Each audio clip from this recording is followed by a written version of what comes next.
Hello, fellow homebrewers. JP here, and I want to introduce to you the brand new Brew-Built X1 Conical Series available at More Beer. More Beer sells the highest standard in homebrewing equipment, and the Brew-Built Conicals are just that. They're made from mirror-polished 304 stainless steel, and they come with loads of features that you and I have been looking for. They have a full 2-inch bottom dump valve, which will eliminate your clogging issues, while the sturdy base includes 4 reinforced legs, just like those big Pro tanks do. More Beer also carries the Brew-Built line of options and add-ons like casters, pressure kits, and even external glycol chillers. So you can find out more about the new Brew-Built X1 Conical Unitanks by going over to morebeer.com for detailed videos on the entire line of Brew-Built Conicals. You can trust Brew-Built with your next fermentation, and you can trust More Beer to find the right conical for you. Brew-Built at morebeer.com.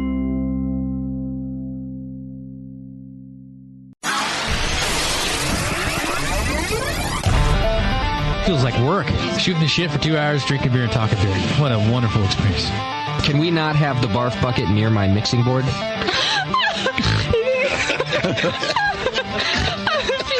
think everybody could read the book. I knew you were going to use this book as an excuse to quit doing this show. Mrs. Bub, if you want, I can mail you the Bub Timer. Yeah, Newcastle. Especially in the can. Have you ever had it in the can? No, I have not had it in the can. Notice I closed my eyes and I concentrated really hard. Now, live from the Brewing Network studios in Northern California, this is the radio program for home brewers, craft brewers, beer lovers, and beer geeks. It's your only source for live beer radio that brings expert brewers together with, well, expert drinkers. This is the radio program with a head on it. This is The Session.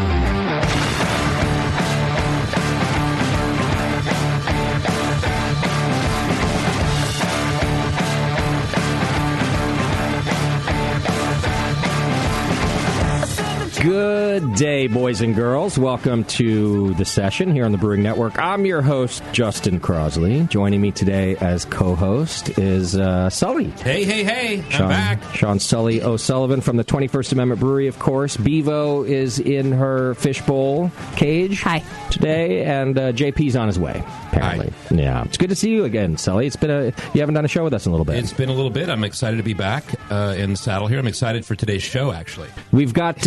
Today's an international show. We've got Canadian brewers on the program today. Did you check their passports and all that and make sure their visas are in line? Because I didn't bother. You know, it's California. We don't care. Aren't we like a refugee state or something? Yeah. Whatever You're it's welcome. called. Anybody can come in. Any state that you are, you can come in. Even the Canadians. Yeah, we're going to be talking to Block 3 Brewing out of Ontario, Canada.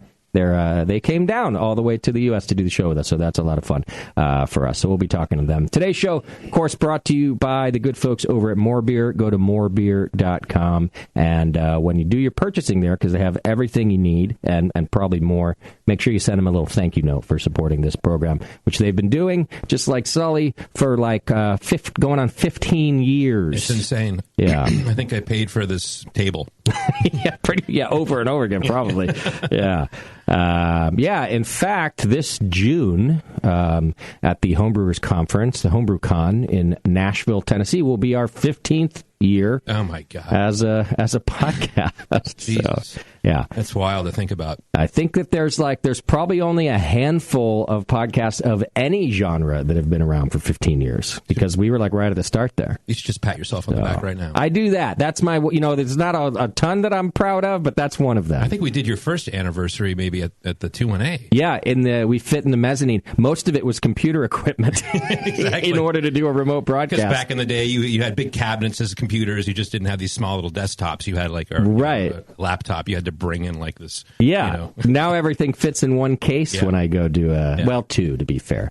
But so we've been at it for a while. That's and awesome. More Beer's been with us that whole time as well as the 21st Amendment. I feel like while we've grown up together, you guys grew a little taller than the Brewing Network did. I talk to Vinny about that sometimes too because he likes to say, "Well, we've grown up together," and I'm like, Yeah, but you guys have like multi-million-dollar businesses. I'm in the bar version of my garage. It's way better, though. It is better. And by the way, I'm proud of it, too. You should be. You know, the bills get paid. That's all. There's no yachts involved, but the bills get paid. There'll be a yacht one day. That's right. More of a dinghy, but whatever. So on today's show, like I said, we've got Block 3 Brewing out of Ontario, Canada, and they're big on mixed fermentation beers. They have they even have a cool ship, so we're going to be talking about stuff like that with them. Pretty sure they've been touring the Bay Area all day, making the most of their visit. So checking it out. Yeah, so we'll see if that also means they've been drinking all day. I don't know what. No, people don't do that, right? They coffee bars. When they come to the Bay, yeah, they have tea and coffee all day long. So that should be a good time. And after today, only one show left of 2019. This is it, end of the decade. Yeah, and then coming 2020. Is the Brewing Network North American tour. Oh, okay. I remember you talking to me about that. I don't know if you officially talked about it. Yeah, it's been officially announced. It doesn't really start until April, actually. But so the first couple months will be done here in the studio. But come April, the BN hits the road. That's going to be great. You're going to join us on parts of it, right? I'm actually going to be with you the whole time, Justin. Right now, I quit the 21st Amendment. I love it. I got a pair of underwear and a jacket, and I'll be there right with you. I've got beds for you. Okay, I got a bed for you. Yeah. No, that's going to be exciting. It's a lot of fun. I'll be in New Zealand for all of March. Not doing shows from there, but definitely videoing a bunch of content. I'm going there for their hop harvest, and then starting in April. So you don't have a yacht yet, right? But, 15 years ago, would you ever dream of going to New Zealand for a month? Well, it was just a dream, as a matter of fact. So I will say that for almost the life of the BN, I've always thought like taking the BN on the road. It's been a dream of mine. Getting paid to do so, no, that was like so far fetched. But I think that New Zealand will be a lot of fun, and we're going out to check out the brand new hop farm out there, Revolution Hops, and then.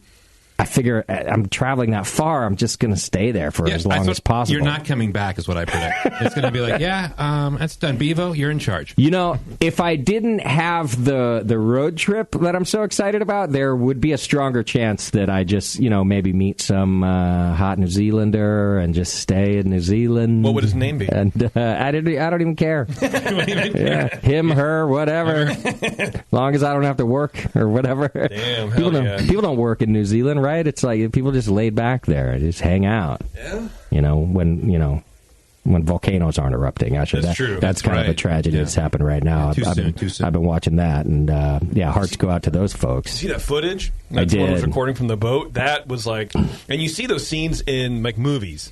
Yeah, where just the wall of sort of ash is sort of like rolling towards and like, does that really? And it happens. There you go. It happens. Like, oh shit. Yeah. There, dude. And a lot of people got injured, and still a lot of people missing. I was reading today. I guess a bunch of them are from like a cruise ship too. Oh my god. Of the 49 or so people that were on the island, like 30 something of them were all from this cruise ship that was taking like a day trip there. Anyhow, still people missing, and our hearts go out there, and I hope, some of those folks are recovered. And anyway, other than that, nobody does anything in New Zealand, right? Grow some hops and hang out at the beach. Hang out. It's true. It's my plan. Caravan around. Yeah. Wish they could get visas to Australia. Right. That's about it. I thought it was the opposite. I think it is the opposite. New Zealand's the more desirable one. Yeah, well, I think they're more strict. Mm-hmm. I think New Zealand is, watching these Border Patrol customs shows on Netflix. Yeah. It's tough to get into New Zealand. Like, they'll ask you, have you ever, like, smoked marijuana? And if you go, well, yes, then they go, what would happen? Because marijuana is illegal. So what would happen if someone offered you marijuana on the street? And you have to be, quote unquote, honest about it, or whatever, any sort of hard drugs. Yeah. Like marijuana. Right. Like, yeah. Yeah. It's very weird, man. But a weird conversation. It's like a high school counselor situation. Yeah. Oh, what would I do? I'm a 56-year-old man. Yeah. I mean, you're what's trying the right answer here? Yeah, you're trying to tell me that if I say I would smoke marijuana from a street person, I can't get into your country. Yes, that's correct. I would probably not smoke marijuana. Right. Yeah. People get caught up in it, though. I don't know. It's because they're so nice there. It's like you feel like you have to be honest. They're like the nicest people. Like we have Canadians on the show today, but I've said this before. The New Zealanders make the Canadians look like assholes. They're so nice in New Zealand. So the folks at Hop Revolution are hosting me, and so they're in a little town called a little area called Nelson, and I think that's where a lot of the hops are grown in that region. And a New Zealand listener of ours sent me some info. He wanted me to come. He's a brewer out there and wanted to come hang out, and then sent me this link to. There's a beer fest in Nelson while I'm there. I think it's called March Fest or something. And it's a craft beer fest and a music festival. And if you go look at the website and all the materials, it's like a big deal. It's a big fest. It's very professionally done. It's been going on for years. And I'm reading it, and it's like, I'm like, wow, there's a big deal. And it's like, live music and food and kids area. 15 craft beers. Not breweries, beers. Yeah. And I'm like, and I'm sorry, dude, I'm not trying to make fun of it. I had to put it into perspective. You have to think about, like, the size of the country, right? Compared to, well, almost anywhere on Earth. Like, it's tiny. And so I'm not saying that this 15 craft beers isn't a big deal in New Zealand. I'm just saying, like, relative. I was like, and 15 craft. There'll be over 100 people here. Almost 100. Well, apparently not at one time throughout the day. Apparently, thousands of people go, but I think it goes to show that there's, per capita, there might be a lot of breweries in New Zealand, but it's still a small beer scene. And so if they're going to do all craft beer, and that's probably every single brewery in New Zealand. Maybe a couple are missing. I don't know what. I haven't looked at how many breweries are there. But I had to chuckle at myself. But like, and 15? I'm going to go, by the way. I'm not going to miss it. No, you have to. And I'm looking forward to see what it was. But yeah, we have to put things in perspective, right? Yes. It's a small island. Couple little islands. island country. Yeah. Anyway, I'm excited about that. And then April, we hit the road. And the first main stop, I'll be traveling through like Arizona, New Mexico a little bit on the way, but got to be in San Antonio for the Craft Brewers Conference, which is the third week in April. Yep. So I got it. Like that's my first destination, and we'll start publishing where we're going to be, as soon as I know. But that's kind of our first trek is to get there. San Antonio. So I've been reading a little bit about San Antonio. It looks like a great city. It's cool. You've been? Yeah. It looks like a really cool city. There's like a Venice type place. It's the River like Walk or whatever. River, yeah. And you got the Alamo. You got to go to the Alamo and do that thing. Probably got to hit the Alamo. Got to do the Alamo. Yeah. It just looks like a whole bunch of... It's a great place to have the conference. Thank you. Anyway, yeah, that's cool. I'm excited about San Antonio. Hey, let me know if you need me there. Fun. I like Texas a lot. Bev wants to go too, so we can probably do that. A competition? Yeah, well, Indian leg wrestle first. I want to see it happen right now. Let's make this happen. Let's go. I would win. The good thing about the Craft Brewers Conference for us, we only go every other year when there's the World Beer Cup. So work-wise, aside from networking or whatever, we just have to be there to do the awards. Yeah, we don't have a booth or anything. If you guys do want to go, it's more of a let's go see San Antonio and what it has to offer, and then we'll do our awards and get that done with and have some fun. Yeah, I mean that'll be the right time too, where I can probably start thinking about getting back out there, getting out of your house for the first time. The way you just said that, you were just like getting out there. Well, I'm expecting some quote paperwork from China.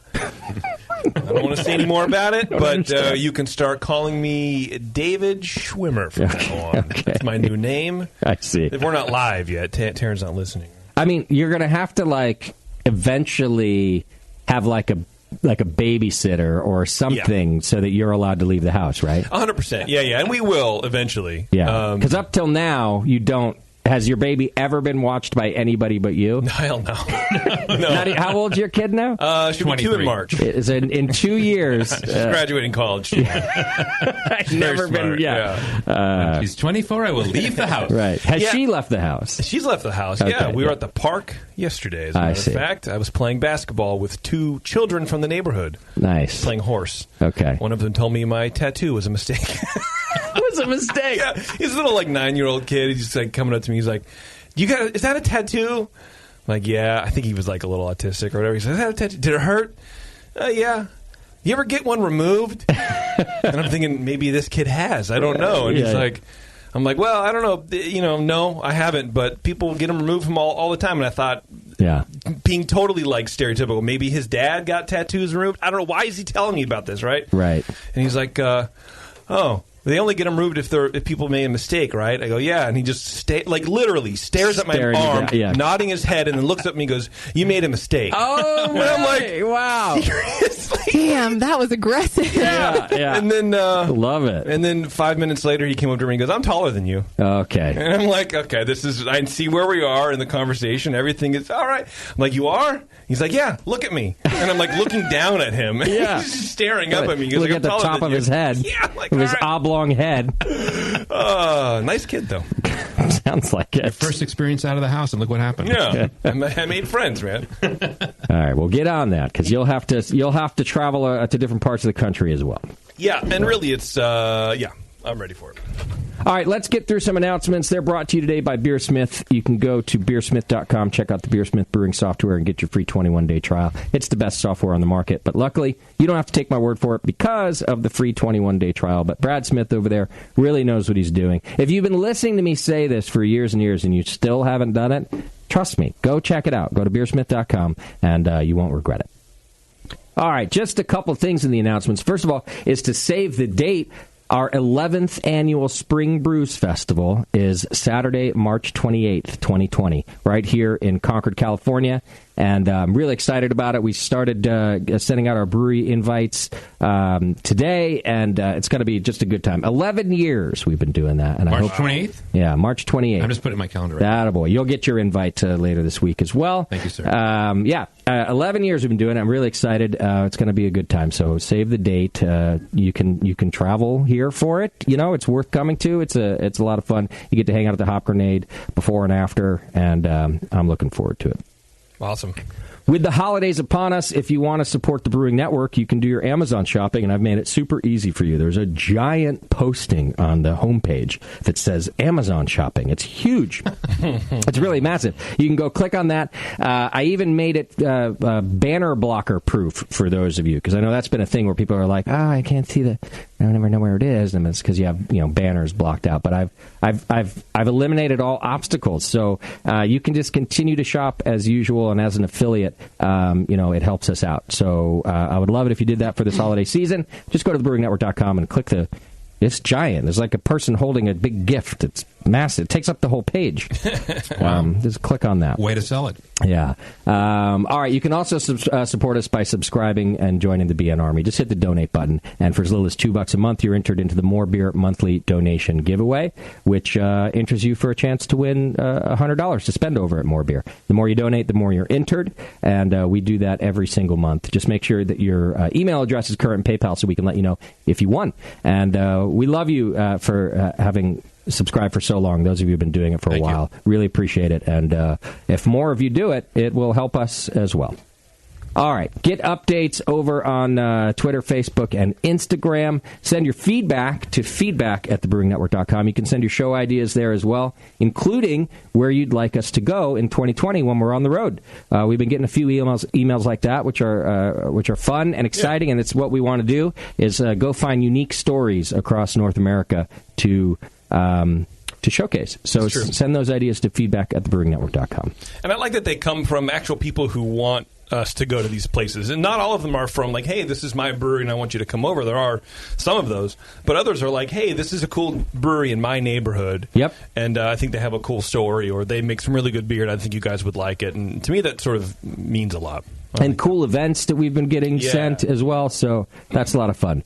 Send that all to feedback at thebrewingnetwork.com. We will do our feedback in just a moment, but first, do we have a Twitter game? Do we have? Sure, of course we do. And it's great. All right. Yeah. Good, because our sponsor of today's Twitter game is worthy of a great game. It's the 21st Oh, hey, how you Amendment. doing? That's right. A new brewery. Their seasonal release of Tasty IPA is still on the shelves. I just got some myself the other day. And, of course, it is near and dear to the BN Army's heart because it's a collaboration with everyone's favorite brewcaster, Mike Tasty McDole. At 6.8% and 58 IBUs with its straw color, Tasty IPA drinks easily, but isn't necessarily easy drinking. Sully, we had a feedback message last week that quoted that, and they were like, they wanted to know what the fuck that means. Yeah, someone called Custom Draws. And I was like, actually, JP did an explanation. When you just read that, I was like, what the fuck was I thinking? I swear to God, because you've been running that old spot forever, and so I think I hammered that out. And it was like 20 times longer than it is now. Well, let me finish the paragraph and see if it jogs your memory of why you use that sentence. All right, okay. Keep going. I'm just trying to defend myself. The hop forward creation spawned originally from early test batches of Tasty's own homebrews. Features Calypso, Simcoe, Azaka, Amarillo, Citra, Simcoe Lupulin Pellets, Centennial, Cascade, Equinaut, Cascade Lupulin Powder, Mosaic, and apparently Azaka again. I think I just cut and pasted literally the recipe, and I think there's a malt is in there somewhere as well. Maybe. Temperature. There might be. Yeah. If you keep reading, everybody can brew this beer eventually. Anyway, Tasty IPA was originally done as a one-time only beer, but it was super popular, so it became part of 2NA's main beer lineup, and now it's a fall seasonal release. So go check it out. It's on the shelves now. Tasty IPA. It drinks easily, but isn't necessarily easy drinking. I like that. That's like I'm trying to think of like an old beer ad that was like like Schaefer or something. Like I have to think about what it was, but there's like some really weird tagline that doesn't make any sense. I feel like it's a tattoo you get that you have to get covered up later. Does it hurt? I gotta have a T-shirt made with that on it. Yeah. All right. Yeah, I don't know what's going on there, but that's fun that we're talking about it. That is. What's our Twitter game, JP? Well, I wanted to formally announce that Doc has resurfaced. Whoa. And he has a new business. He's not a dentist anymore. Okay. He's opened a new business, and he needs help. He needs our help. All right. The business name is Doc Cannon, not Duke Cannon. Okay. Doc Cannon. Doc Cannon. What does he do? But what does he peddle? Yeah, what does he do? Okay. What's he do over there? It's his new thing, Doc Cannon. Doc Cannon. All right. That's our Twitter game today, brought to you by the 2NA. It's a Twitter game. It's not necessarily easy Twitter game. That's right. Yeah, but it's A. All right, let's do some feedback. And feedback, of course, is brought to you by the Beer Law Center. Go to beerlawcenter.com. John does a lot of hard work. Just had a consultation with him last week about this lawsuit. I feel like you guys are dating now. We are, how because often it's you like talk. It's coming down to it. Basically, I've gotten like a final offer from this company that lays claim to the hop grenade, and I have until a certain date, until December 16th to reply. Wow. Which is basically like, yeah, fine, I'll negotiate, I'll do this, or pound sand. So John has to hear from me a lot right now. But he does a great job. Don't talk too long. Yeah. BeerLawCenter.com. John's awesome, and I really appreciate him. Okay, where's my feedback? There it is. A lot of good feedback this week. Let's see. Paul from Australia writes in, "G'day, guys." He says, "I just pulled up outside my son's school. He's 5, and I had my windows down. Right, and as Justin's Mexican water balls story came on." I don't know why it was Mexican water balls, but I think because I was saying that I had this infection on my balls and no one knew what it was, and I had been in Mexico before, and I thought that maybe like I had an open wound or something. I don't know what. It's probably what it was. It was all during our Manscaped ad read.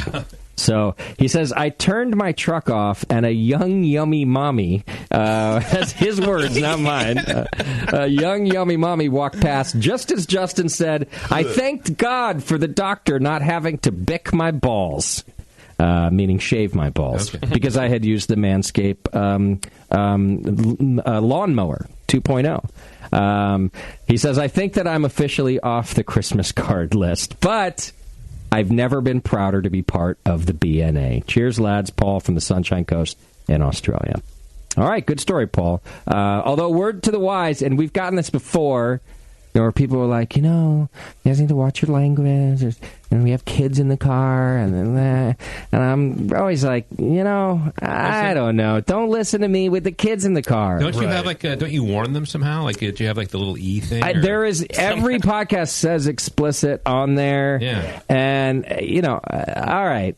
So homebrewing is a family affair or whatever, fine. But, long show. But the show is not. Yeah. And so, Anyhow, Paul gets it. So I hope that you aren't shunned too bad, but that's a funny story. I'm glad I could help. So Ian writes in. Young, yummy mommy. Ian. Yeah. He says, hi, mutants. This is Ian, not Ian Titus. Sorry. Although he thinks Ian Titus might be JP. I wish. He says. But he says, Justin, here's a list of shit that they actually put into cigarettes. And this might make you think before you reach for one. So suck on that.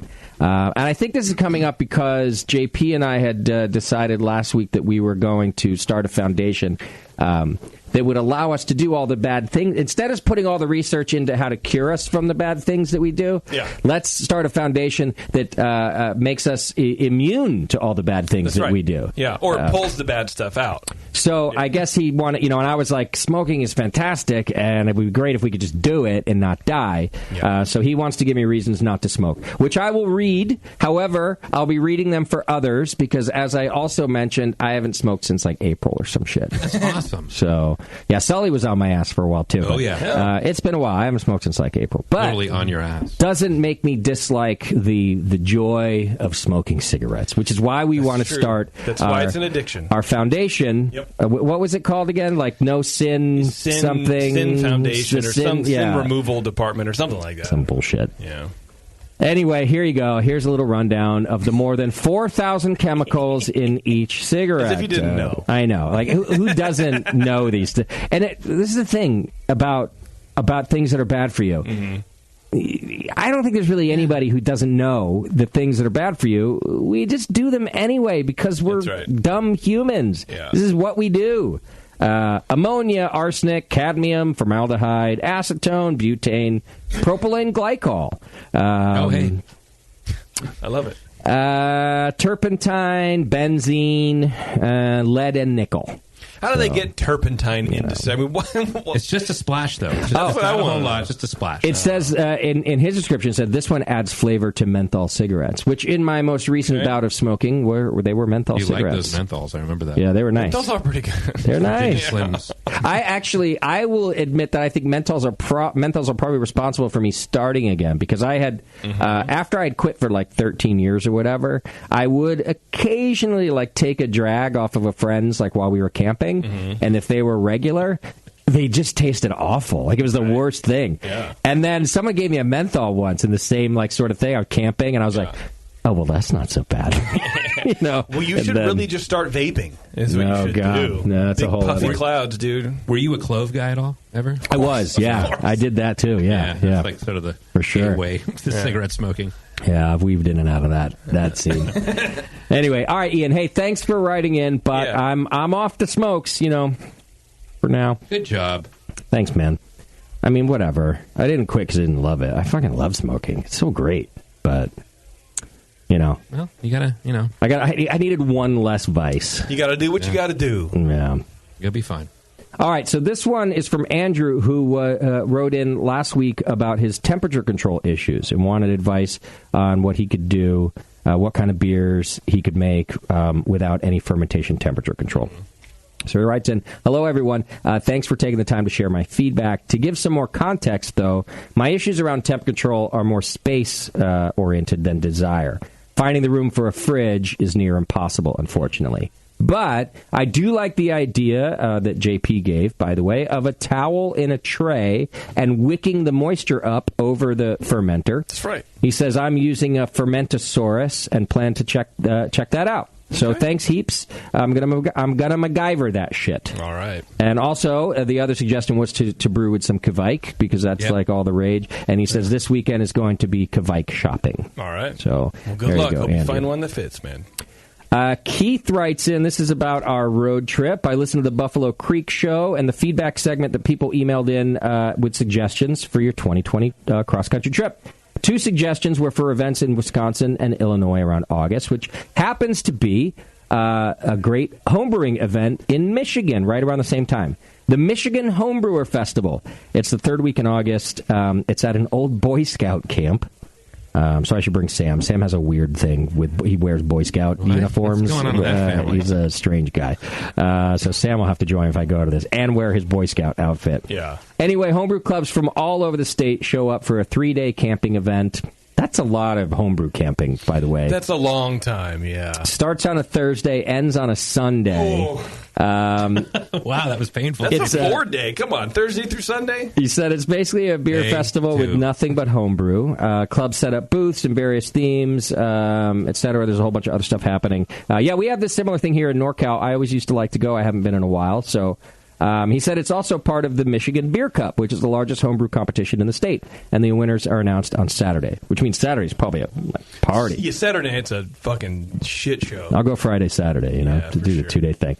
Go Saturday. It's a great venue, secluded in the woods. Don't worry, you won't hear any banjo music, and you're just a short drive from town, which I guess he's just trying to make me feel like I'm not going to get murdered. Right. I think it's a perfect event for you. Just roll in the RV and start drinking. From Keith. So, Keith, thank you. I will absolutely look into this and see if I can put it on the list. That sounds fun.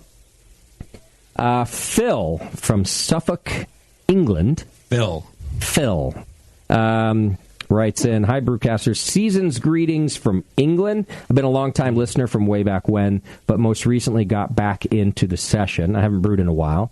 But never stops me from enjoying your show, and glad to see that amongst a few cast changes over the years, some things never change. People keep writing that. I don't know what never changes. I don't know. Our immaturity, probably. The tone, the vibe of the show. Okay. You.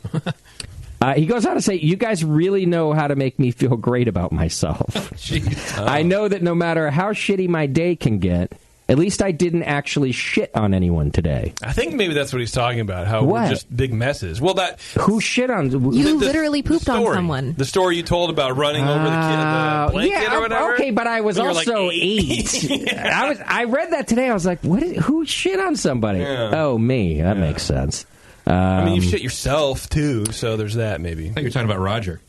Right. I was like, but he says I did nearly piss myself when he heard that story. Oh, you got a turd coming. It was a good story. That poor couple, I hope they tell the story fondly today, too. Like, this kid one day. Gather around, family. Let me tell you the story. Our picnic and the flying turd. Shit on our blanket. Anyway, he goes, I thought I would chime in on your discussion about self-serving beer. Now, this I brought up in the news last week, where I did want to talk about the places where you actually go up and serve yourself your own beer, but I also wanted to talk about ordering at a table, like without a server, like you just have a little iPad and then the beer shows up. And he's chiming in on that. In England, we have a chain of pubs called Wetherspoons, and the pubs all serve food and a good selection of beer really cheap. As a result, they tend to get super busy, and you can spend ages just getting served. However, fairly recently, they've released an app where you can order food and drink straight from your phone and get it sent to your table. In fact, you can even order it before you get there. What's brilliant is that you can browse the menu from each pub and see what's available even before leaving your home. That's what I didn't understand. So you can order it before you get there, but how do you know where to get it? Like, are they going to bring it to you, or there's like Disneyland has this mobile order, but you can't say you can't hit the I'm here button unless you're there. You're there. So you can choose your time, which is great, and you can do it with beer, by the way, in Disneyland or DCA. But that just seems weird to me. Like, I'm going to order 4 pints and then I'll be there in 10 minutes. Well, then when they're poured, what are they just sitting out there getting warmer? Well, it's England. I don't know. Yeah. Oh, okay. Well, right. Not going to get flatter or warmer. Yeah.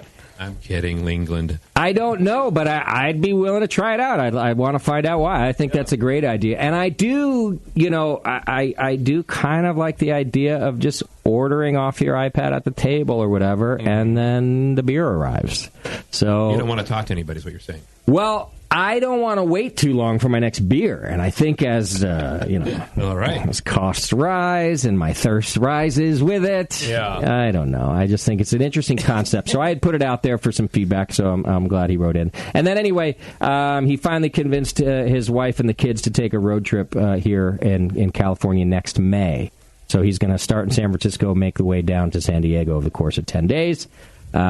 He says maybe a possible show idea for us Limeys would be a top list of best places to drink and visit in California. God, that's that's like hard. The idea. No, it's a great idea. Yeah. It's hard. It's hard, but without going to every place experts in like San Diego, I know, but there's 600 breweries. Let's in San Diego. start. There's the San Leandro. There's the 21st Amendment, right? And they also have a location in San Francisco. Sure, so which is on your way south. Yeah, that's on right. your way south. So far we got it covered. Yeah, and we could probably just stop there. I love that idea. Yeah, I'm going to think about this, Phil. Actually, I think maybe we should do a show. We've never done a show like that where we generally abstain from giving our recommendations officially. Correct. You ever notice that? I never thought about that till I got this email. We will certainly recommend places. We'll be like, oh, I loved it when I was here. I love it when I was there.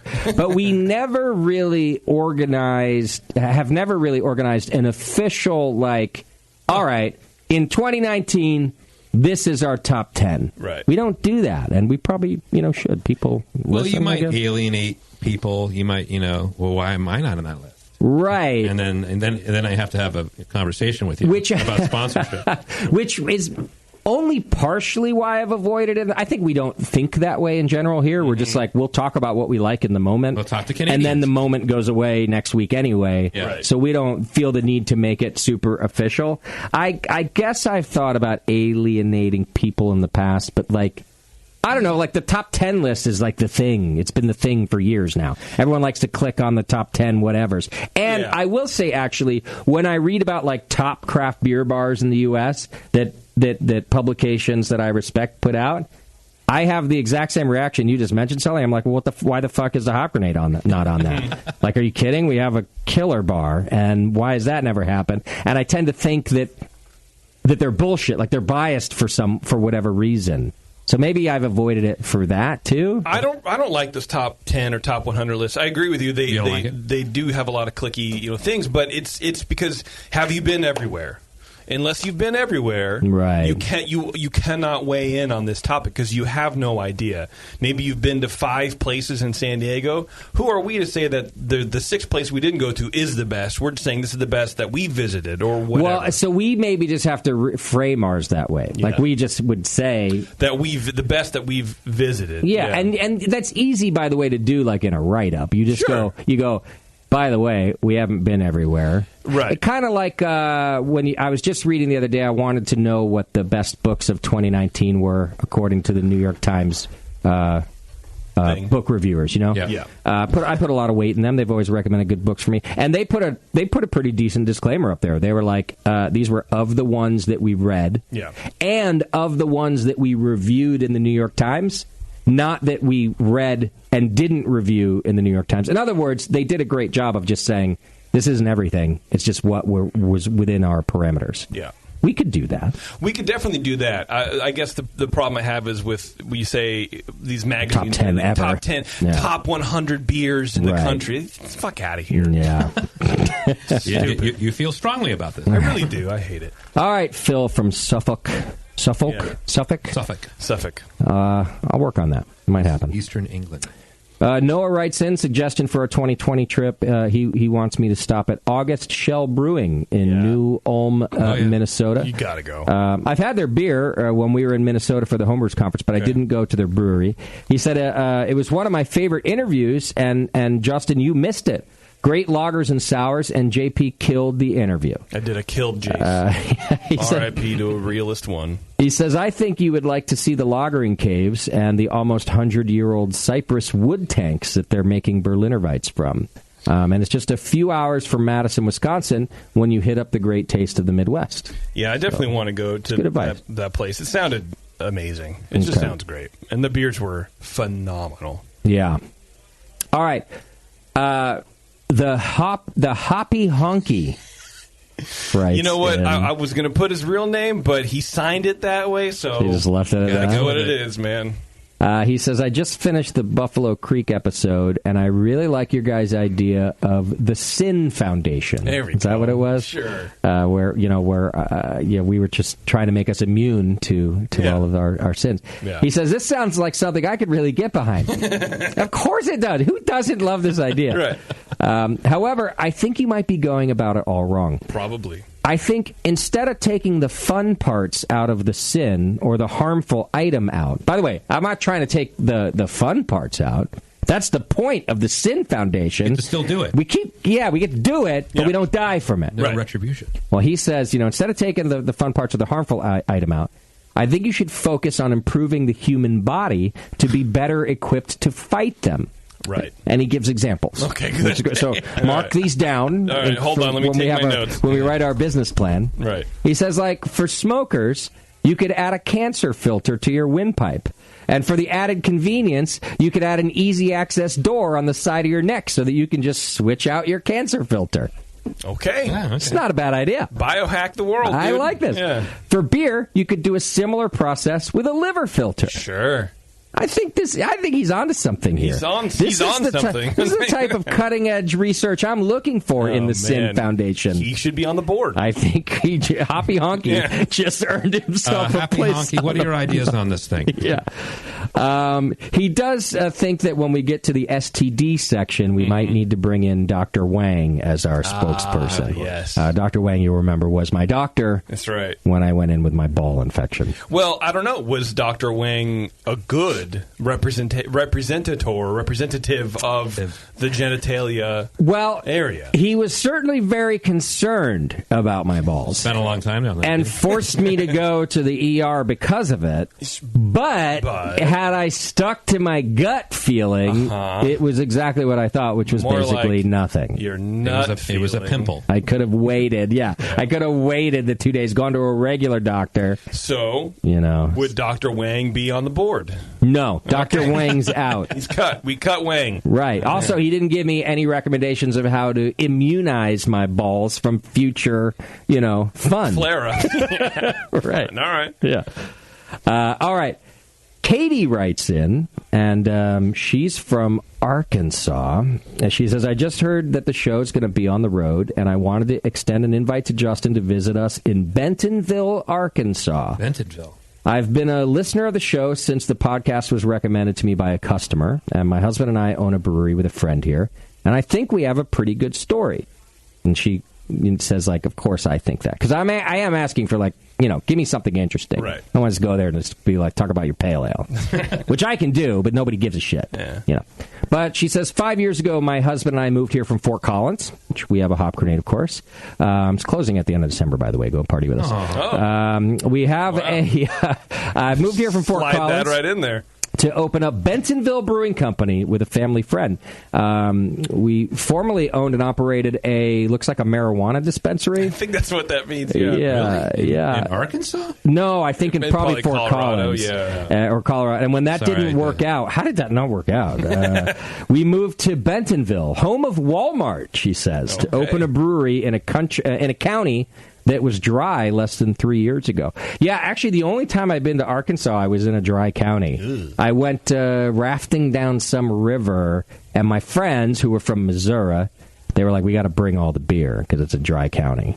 And then don't get caught with the beer. Is that like a vampire hitting the sunlight for you, or like a... Oh, I was like, why the fuck? And they're like, don't worry. We can drink. All right. I was like, okay. All right. Who's going to go rafting without a beer in their hand? It's illegal in other states. Yeah. But she does sound like they have an interesting story. 2 years into our business, our landlord evicted us. Oh, wow. We had to move our operation temporarily to the next town over. We should be out of our temporary spot next month, depending on construction. There's more to it than that, but this is the quick 30-second version. So even if you don't want to interview us for the show, I'd love to have Justin come by for some beers and to hang out. And you know what, Katie? I would love to come interview you guys. This sounds interesting to me. I think that opening in a very near time ago dry county is fascinating. I'd love to know why you were evicted and how you dealt with that. I mean, we've talked to brewers just about not being evicted, but like outgrowing their space and having to move an operation is like such a. How do you do the? Yeah. So, Katie, I will be contacting you. I think that you're my number one spot to visit in Arkansas. You're the only spot, but you're the number one spot because I think this sounds interesting. They're actually located in Rogers, Arkansas, and I've been to Rogers, Arkansas. Well, I think maybe is that their temporary location because she said she had to move to the town next door until their Bentonville is open again. Well, I'll get the scoop for you, Sully. Maybe you should join me in Arkansas. I'll go back to Arkansas. Right, for the second time. I think my first girlfriend's family lived there. Is that right? Is that why you went there? Back in 1843. Took us a month to get over there. He's like, it was dry county then, and we were sober. Her father owned this rabbit, medical thing that did with it was just wild. The rabbit. I honestly can't tell if you're being serious. No, I am. In other words, like testing on animal testing. No, it was like they would take the serum from rabbits and all this, and they also had rabbits meat that they would sell. It was kind of wild. It sounds like a scam. What exactly is the serum? That's from what I'm rabbits? saying. It sounds like a scam. I think they inoculate the rabbit with something. It's used in the medical industry, but you can also eat the meat. Before there were essential oils, there was essential blood of animals. Rabbit serum. I swear to God, that brain cell has not fired in years, and it's amazing. I just found that thing in the cobweb back there. It's not all there. So I loaded my one-horse carriage and hit the town. Dr. Sully, rabbit blood serum, and step right up, whooping cough here. If you're hungry, I got rabbit burgers out back.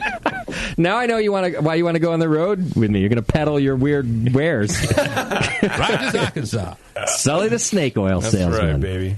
All right, Katie, thank you for writing in. I will be contacting you. And anybody else, hey, send your ideas to feedback@thebrewingnetwork.com. Love to hear where we should go in the country so I can start making a map and getting there. Well, maps are there. Yeah. They're already invented. Make my own map. Yeah, Lewis and Clark over here. Right. I'm exploring our great Northwest. All right. We're going to take a quick break. When we come back, our guests for today from Block 3 Brewing out of Ontario, Canada. Hopefully we didn't wait too long. We'll see how hammered they are. Hang in there. It's The Session. We'll be right back.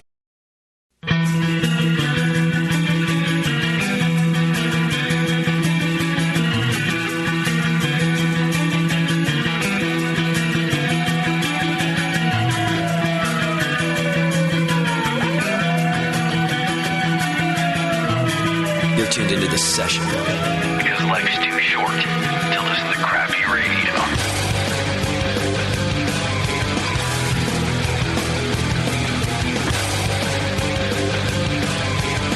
All right, welcome back to the show. Thanks so much for hanging out with us today. And as promised, Block 3 Brewing Company out of Ontario, Canada is with us in the studio. They traveled all the way down from Ontario, which I don't even... There's an ocean between us, probably, at least a Great Lake. Like two. There's at least two oceans, maybe two Great Lakes. I don't know what. Welcome to the studio, guys. We've got Graham Spence, who is a co-founder at Block 3, as well as Kevin Freer, the head brewer. Yeah, thanks for having us. I'm glad you guys came in.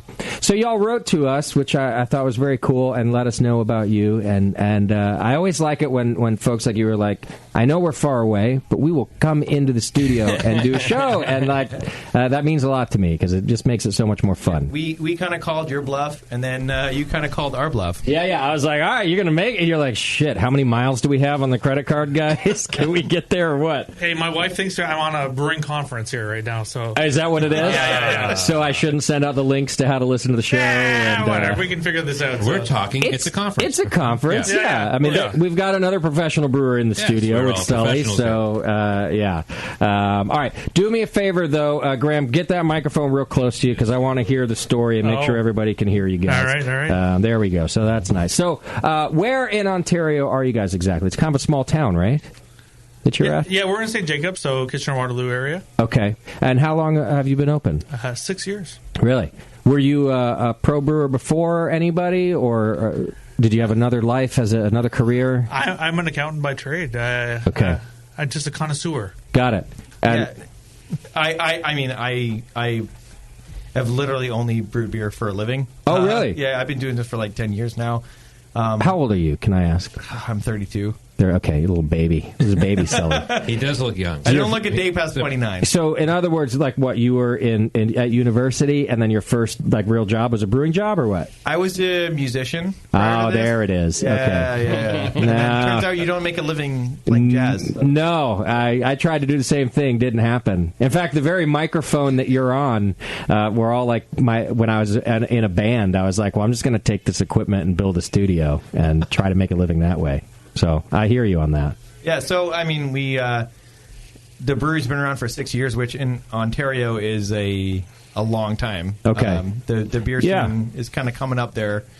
So I've got a good friend, lives up outside of Toronto in a little town called Markham, as a matter of fact. Is it Toronto or Tirana? Tirana. Wait, who says it that way? Well, who doesn't? Is that how you guys say Tirana? Yeah. Tirana? Tirana. I have never heard that before. To be fair, my friends that live there are from England, so they wouldn't know either. No, they wouldn't know. Yeah. Outside of Markham, though, yeah. Outside of or in Markham, I think. And I've been going there for years, since before the Brewing Network ever started. And I will say, I remember a time where there was no craft beer available to me there. It was long before the Brewing Network even. So we're talking, over 15 years ago. And I shouldn't say none. Maybe there was one or two craft breweries around. So you guys have come a long way since then, right? Yeah, Markham's... but I mean all of it. Let's just talk Canada in general. Yeah. So, because you're saying like 6 years is a long time, and I agree with you. Like you guys are veterans because the industry there is pretty young. We talk about this all the time, actually. We're probably one of the top third oldest breweries in Ontario. Wow. And so, I mean, and by the way, congratulations. I'm not trying to diminish that, but it is just kind of goes to show you guys are a burgeoning industry. Burgeoning. Yeah, we'll go burgeoning, yeah. You're doing good, though. Thanks, buddy. Either way. Yeah. So, 6 years ago, though, were you, did people say don't do this? We're not ready for craft beer, or did you feel like it was the right place at the right time? I still remember my mom actually telling me don't do that. Really? She told me I was an idiot. Yeah, but that's a mom's job, though, right? Yeah. Was that different than when you were growing up, where suddenly she was like super supportive, and then suddenly like you're an idiot, right? Well, it's funny because. So 2 years ago, I went to visit my brother who was doing med school in Ireland. Okay. No wonder she's so the proud brother. Yeah. Go ahead. I have a doctor and a... Yeah.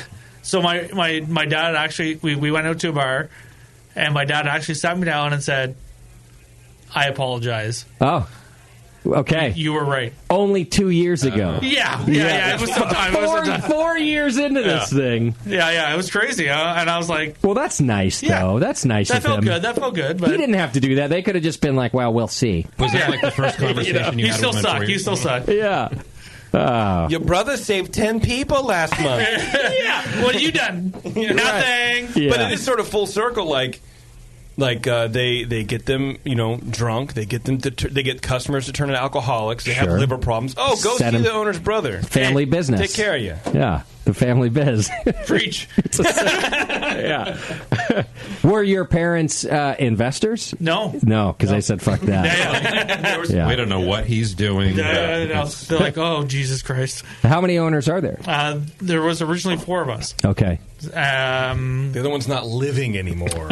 Actually, JP, one of them did pass. Oh, damn. I was gonna. I know JP's always all right, I'll be the first to put the foot there, right in my mouth. Hey, man. I mean, if you don't mind talking about it for a second. So there were 4 of you, and I only know from my notes, but one of you did pass on. What happened?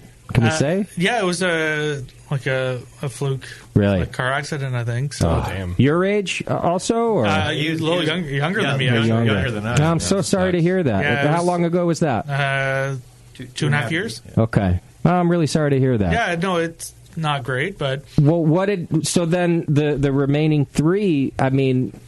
I would find it like, wow, we have to adjust how to sort of move forward with something like this too, right? Yeah, it was weird. So, I mean, so we when we started, it was 3 accountants and a brewer. Okay. Sounds like the start of a joke, by the way. Yeah. But yeah. And he was our brewer. So he was your brewer. Okay. Yeah, and by chance he introduced us to Kevin right before. Hi. Oh, right. Just before. So you kind of were brought on as an assistant brewer? Him and I had worked together at another brewery called Wellington Brewery, one of the larger operations in our province. And he kept trying to bring me on. He kind of wanted to get out of the, not the biz, but like the day-to-day. Okay, that makes sense. Sure. So, yeah. He wanted me on to run the brewery, and then I came on. Finally, the timing was right. And, unfortunately, a couple months after that, he had a freak accident. Just a fluke. Passed away. Young guy. Brian, we miss you, buddy. Yeah, of course. I'm so sorry to hear it. Bad. It is. I'm sure you guys have thought about that. It's strange how things work out. It's strange that you were, brought on just before, and so it sounds like at least there was some help with a transition like that. But you weren't just left without a brewer entirely. Are you talking conspiracy theory? Because you showed up a little bit before it happened. Yeah, weird. I don't know. I blame Kevin. Yeah, there it is. But to be honest, we were lucky. We're lucky that happened. Right? Yeah. And I think a lot of breweries actually don't really think of that, that there is that possibility, right? So, of course, yeah. Like you need to, everyone likes beer. Everyone who's starting a brewery likes beer, right? So you need to get someone in there that has that business mind, and you can do that planning and contingency plan for almost anything, that you don't want to happen. I think it's an excellent point that you make, especially because we've covered that topic in a different way in here. The what if? All it's ever been actually is what's the succession plan? Yeah. What about when I want to leave the company? What about when Sully's ready to retire? That we've talked about, but we haven't talked about what about when it's forced upon us? What about when? And I think you make a really excellent point. Like, what is the plan if our? I'm not saying he was your number one, but what is the plan if the head of the company who's really brought us this far disappears? You can say my name. Does the company dissolve, or do we have a plan for that? I'm saying you bring a good point. I don't think you think about it. Because you're just trying to get it open and get it running, and you don't like. I don't think you can. No, it's a tough conversation. It's tough. It's a very adult conversation. It is, and we, Justin, Americans anyway. I would say I would even just say Westerners. We don't like to talk about stuff like that.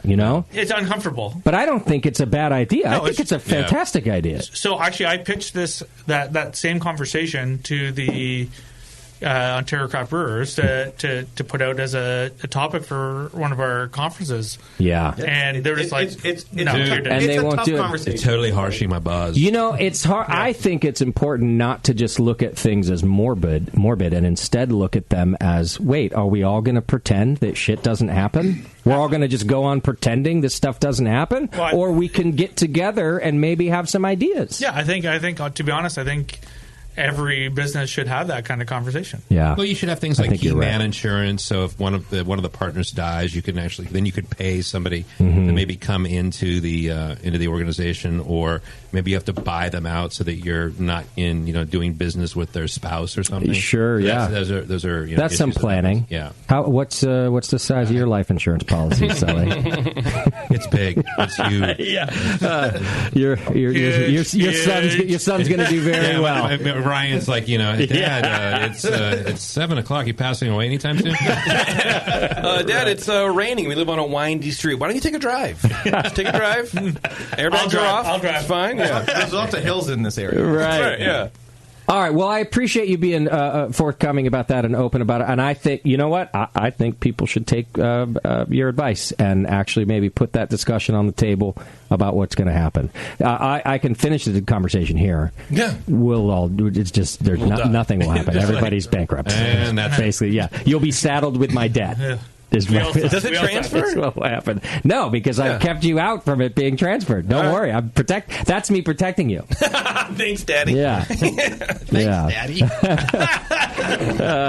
All right. So now here you are, though. You're 6 years into it. Do you only sell at your location, or are you distributed throughout Ontario as well? It's like 90% through our bar, and then 10% local. Okay. Our system's a little bit different than it is here. Something just happened to your microphone. Oh, man. There you go. Are you back? There you go. Hey, there we are. Yeah, you guys have a weird state-run. Yes, you do. Whoa. State? Provincial. Yeah, our government. Is that what it? Oh, sorry. Are you a province? Yeah, province. Fucking How loyalty. dare you? See, and the New Zealanders would have brought that up way more politely. I told you. Yeah. The New Zealanders, you guys are known as like the nice people on earth. I think New Zealanders make you guys look like assholes. That's how nice they are in New Zealand. I'll take it. Graham is an asshole. So you have different. You don't have like a 3-tier system. No. So we. No. Oh, hell no. It's similar. There are similarities, but we can't. We can't sell. We don't have like liquor stores. You can't go to a liquor store. All the liquor stores are owned by the government. State-run stores. Yeah, you don't have privately owned liquor stores. Provincial. Yeah, provincial. Okay. Look, it's just like the metro. Just convert state to provincial. Right. We were talking about this today, actually. What is a mile? 5,482 feet We don't know. or something like that. It's at least like 1.6K. Yeah. Why is it not a... Try that wire again. Why not for a me, kilometer? Sully. Why not a kilometer? That's a good question, and I think because our oppressive overlords, the British, which you guys haven't yet had the courage to throw off the yoke of imperialism, but we decided to go our own route, and now we pay for it. Right. That's all right. We pay for it in stupidity. That's right. So, all right. So you have. So I've been a few times. So you have what's called a LCBO. LCBO is the Liquor Control Board of Ontario. Yes. Okay. I'm going to have you move to that chair right there. It's not you. It's me. See, Canadians. I'm sorry. Your microphone doesn't work. Are you breaking up with them right now? Sorry. Yeah. It's not you. It's me. Make sure that button's on. Okay, there you go. On this one? There you go. There we go. Now we can hear you. So you have the LCBO. Yes. So the only places you can buy beer besides the brewery or besides the winery or whatever is at the spot or at the LCBO or what we have called the beer store. So, all right, and I want to get great to name. You the guys, beer store owned by your own. Owned by Molson, owned by Labatt. So I want to get to that in a second. And by the way, Canadians, very clever. Yeah. The beer store. Hey, what do you want to call it? Yeah. What do you want to call what? The beer store. Perfect. It's not in French, though. No, what do you want to call it? But the LCBO store, which sells... do they sell beer at the LCBO too? Yes. Yep. Okay, so beer and then liquor and wine, all through them, unless it's sold in-house by the manufacturer. Yes. Correct. Okay. But so then the state must be like the largest purchaser of alcohol. That is the LCBO? In the country? The LCBO is the largest. In the world. In the world, yeah. Smart move, Canada. So when you think about it, it's fucked. It's fucked. Like when you think that Ontario has the largest purchaser of alcohol in the world. Right. Bigger than Costco, bigger than Walmart. Do other provinces work different in Canada? Yes, yeah. Oh, so it's just Ontario that has the state-run. Yeah. Interesting. So each province has its own system. Each province has its own liquor board. But because we're the most populous province, we have the most I see. Okay. sales. Which is nice because sometimes they... they swing their deck around and they get really nice prices on things. Yeah, because of their purchasing power. Yeah, exactly. Okay. So that's the LCBO, which is that just kind of blows my mind, but good for Canada, I guess, to make some cash on it. Yeah, but the beer store, is actually what really boggles my mind because it's not owned by the government. It's owned by Molson Coors, you say, right? So it's 49% Molson, 49% Bud. Okay. And then 2% Sleeman. So whenever Sapporo. So when these laws were being made, the Canadian government decided, well, look, we're going to control this big chunk over here.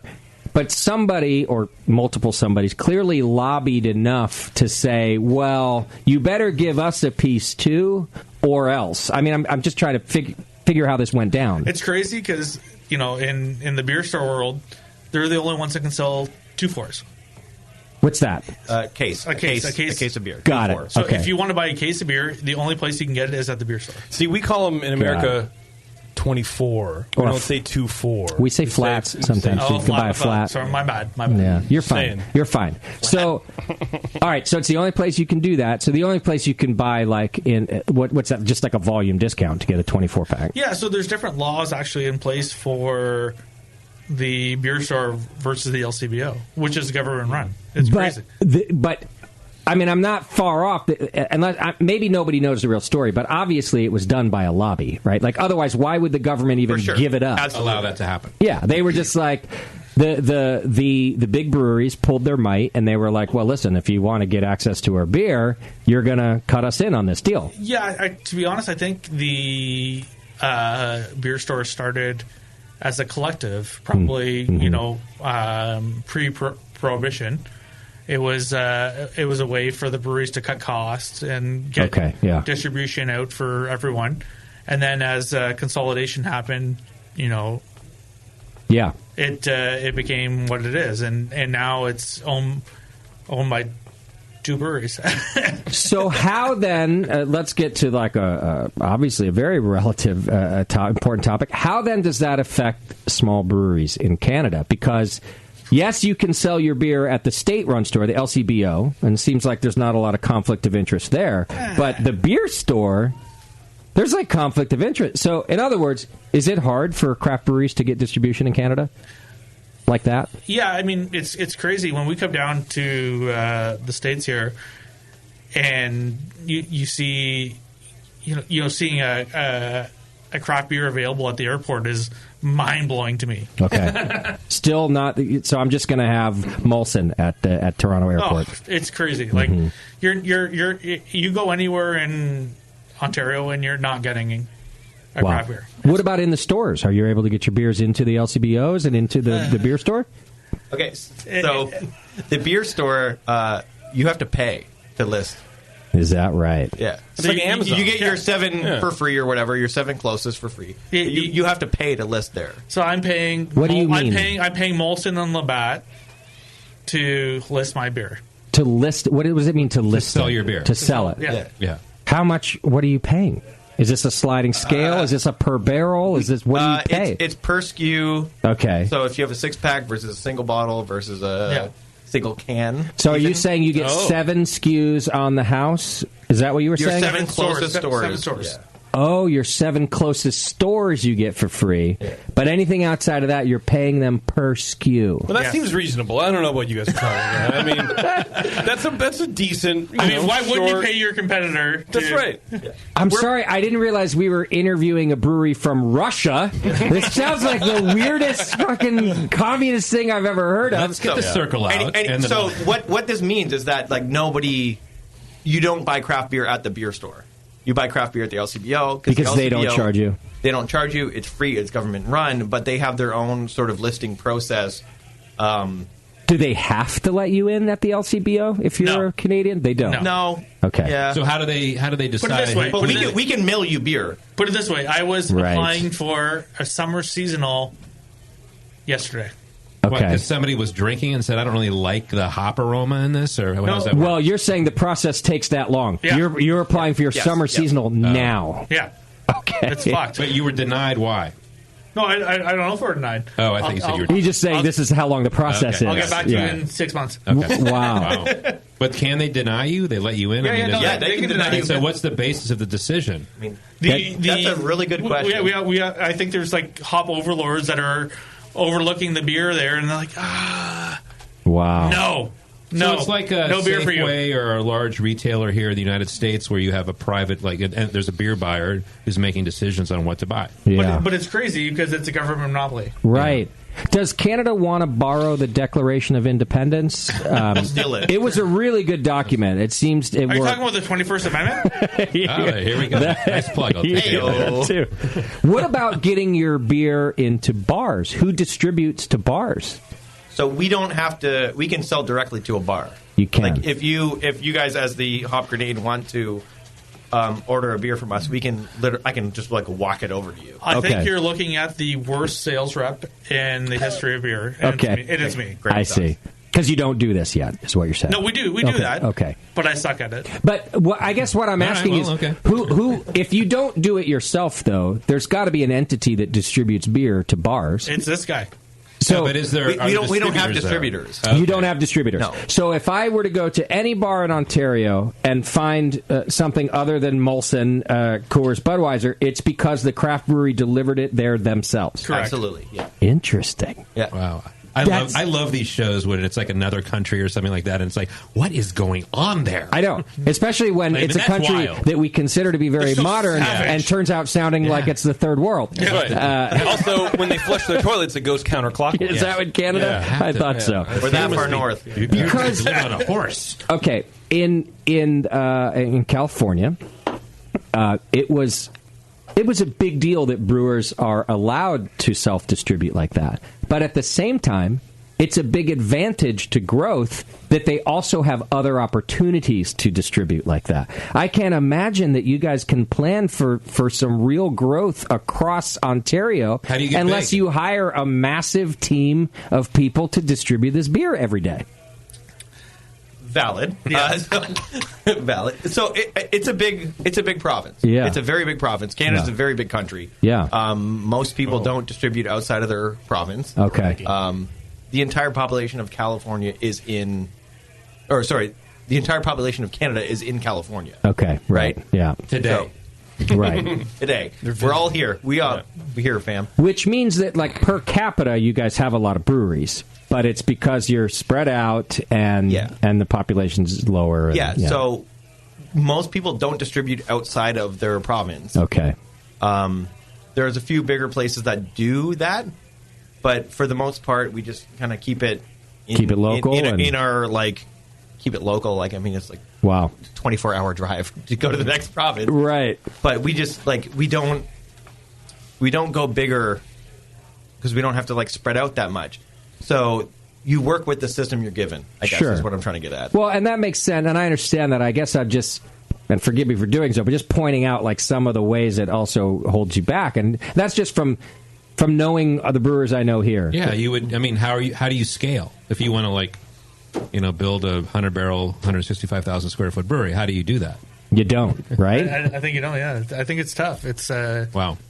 And not that, by the way, that doesn't mean that's the only way to do it. I'm not poo-pooing on the way you're doing it, but it's just a valid thing. Like if you want, when I met Sully, he's like a small brew pub in San Francisco, and now he's a regional brew pub because there were methods for scaling, and there's literally not methods. Whoa. Are you taking all the credit for his success? Oh, 100%. He knows that. Yeah. It happens every week, guys. Yeah. You're just flying in for the show. Right. I put up with this on a daily basis. Exactly. Here's your email reminder. It's Tuesday morning, just to remind you that I, Justin Crossley, am responsible for your livelihood. I got it. I know. Thank you again. You're just hearing what happens on air. This is a daily thing. Yeah. All right, let's do this because I've almost finished mine. I like it so much. Let's talk about your Helles that was in our glass. So tell us about this beer. You guys, I know that you do a lot of mixed fermentation beers as well, but clearly you like your lagers. Tell us about the Helles. Yeah, so we're kind of known for doing mixed ferm stuff, but we really enjoy the German kind of Helles. Mm-hmm.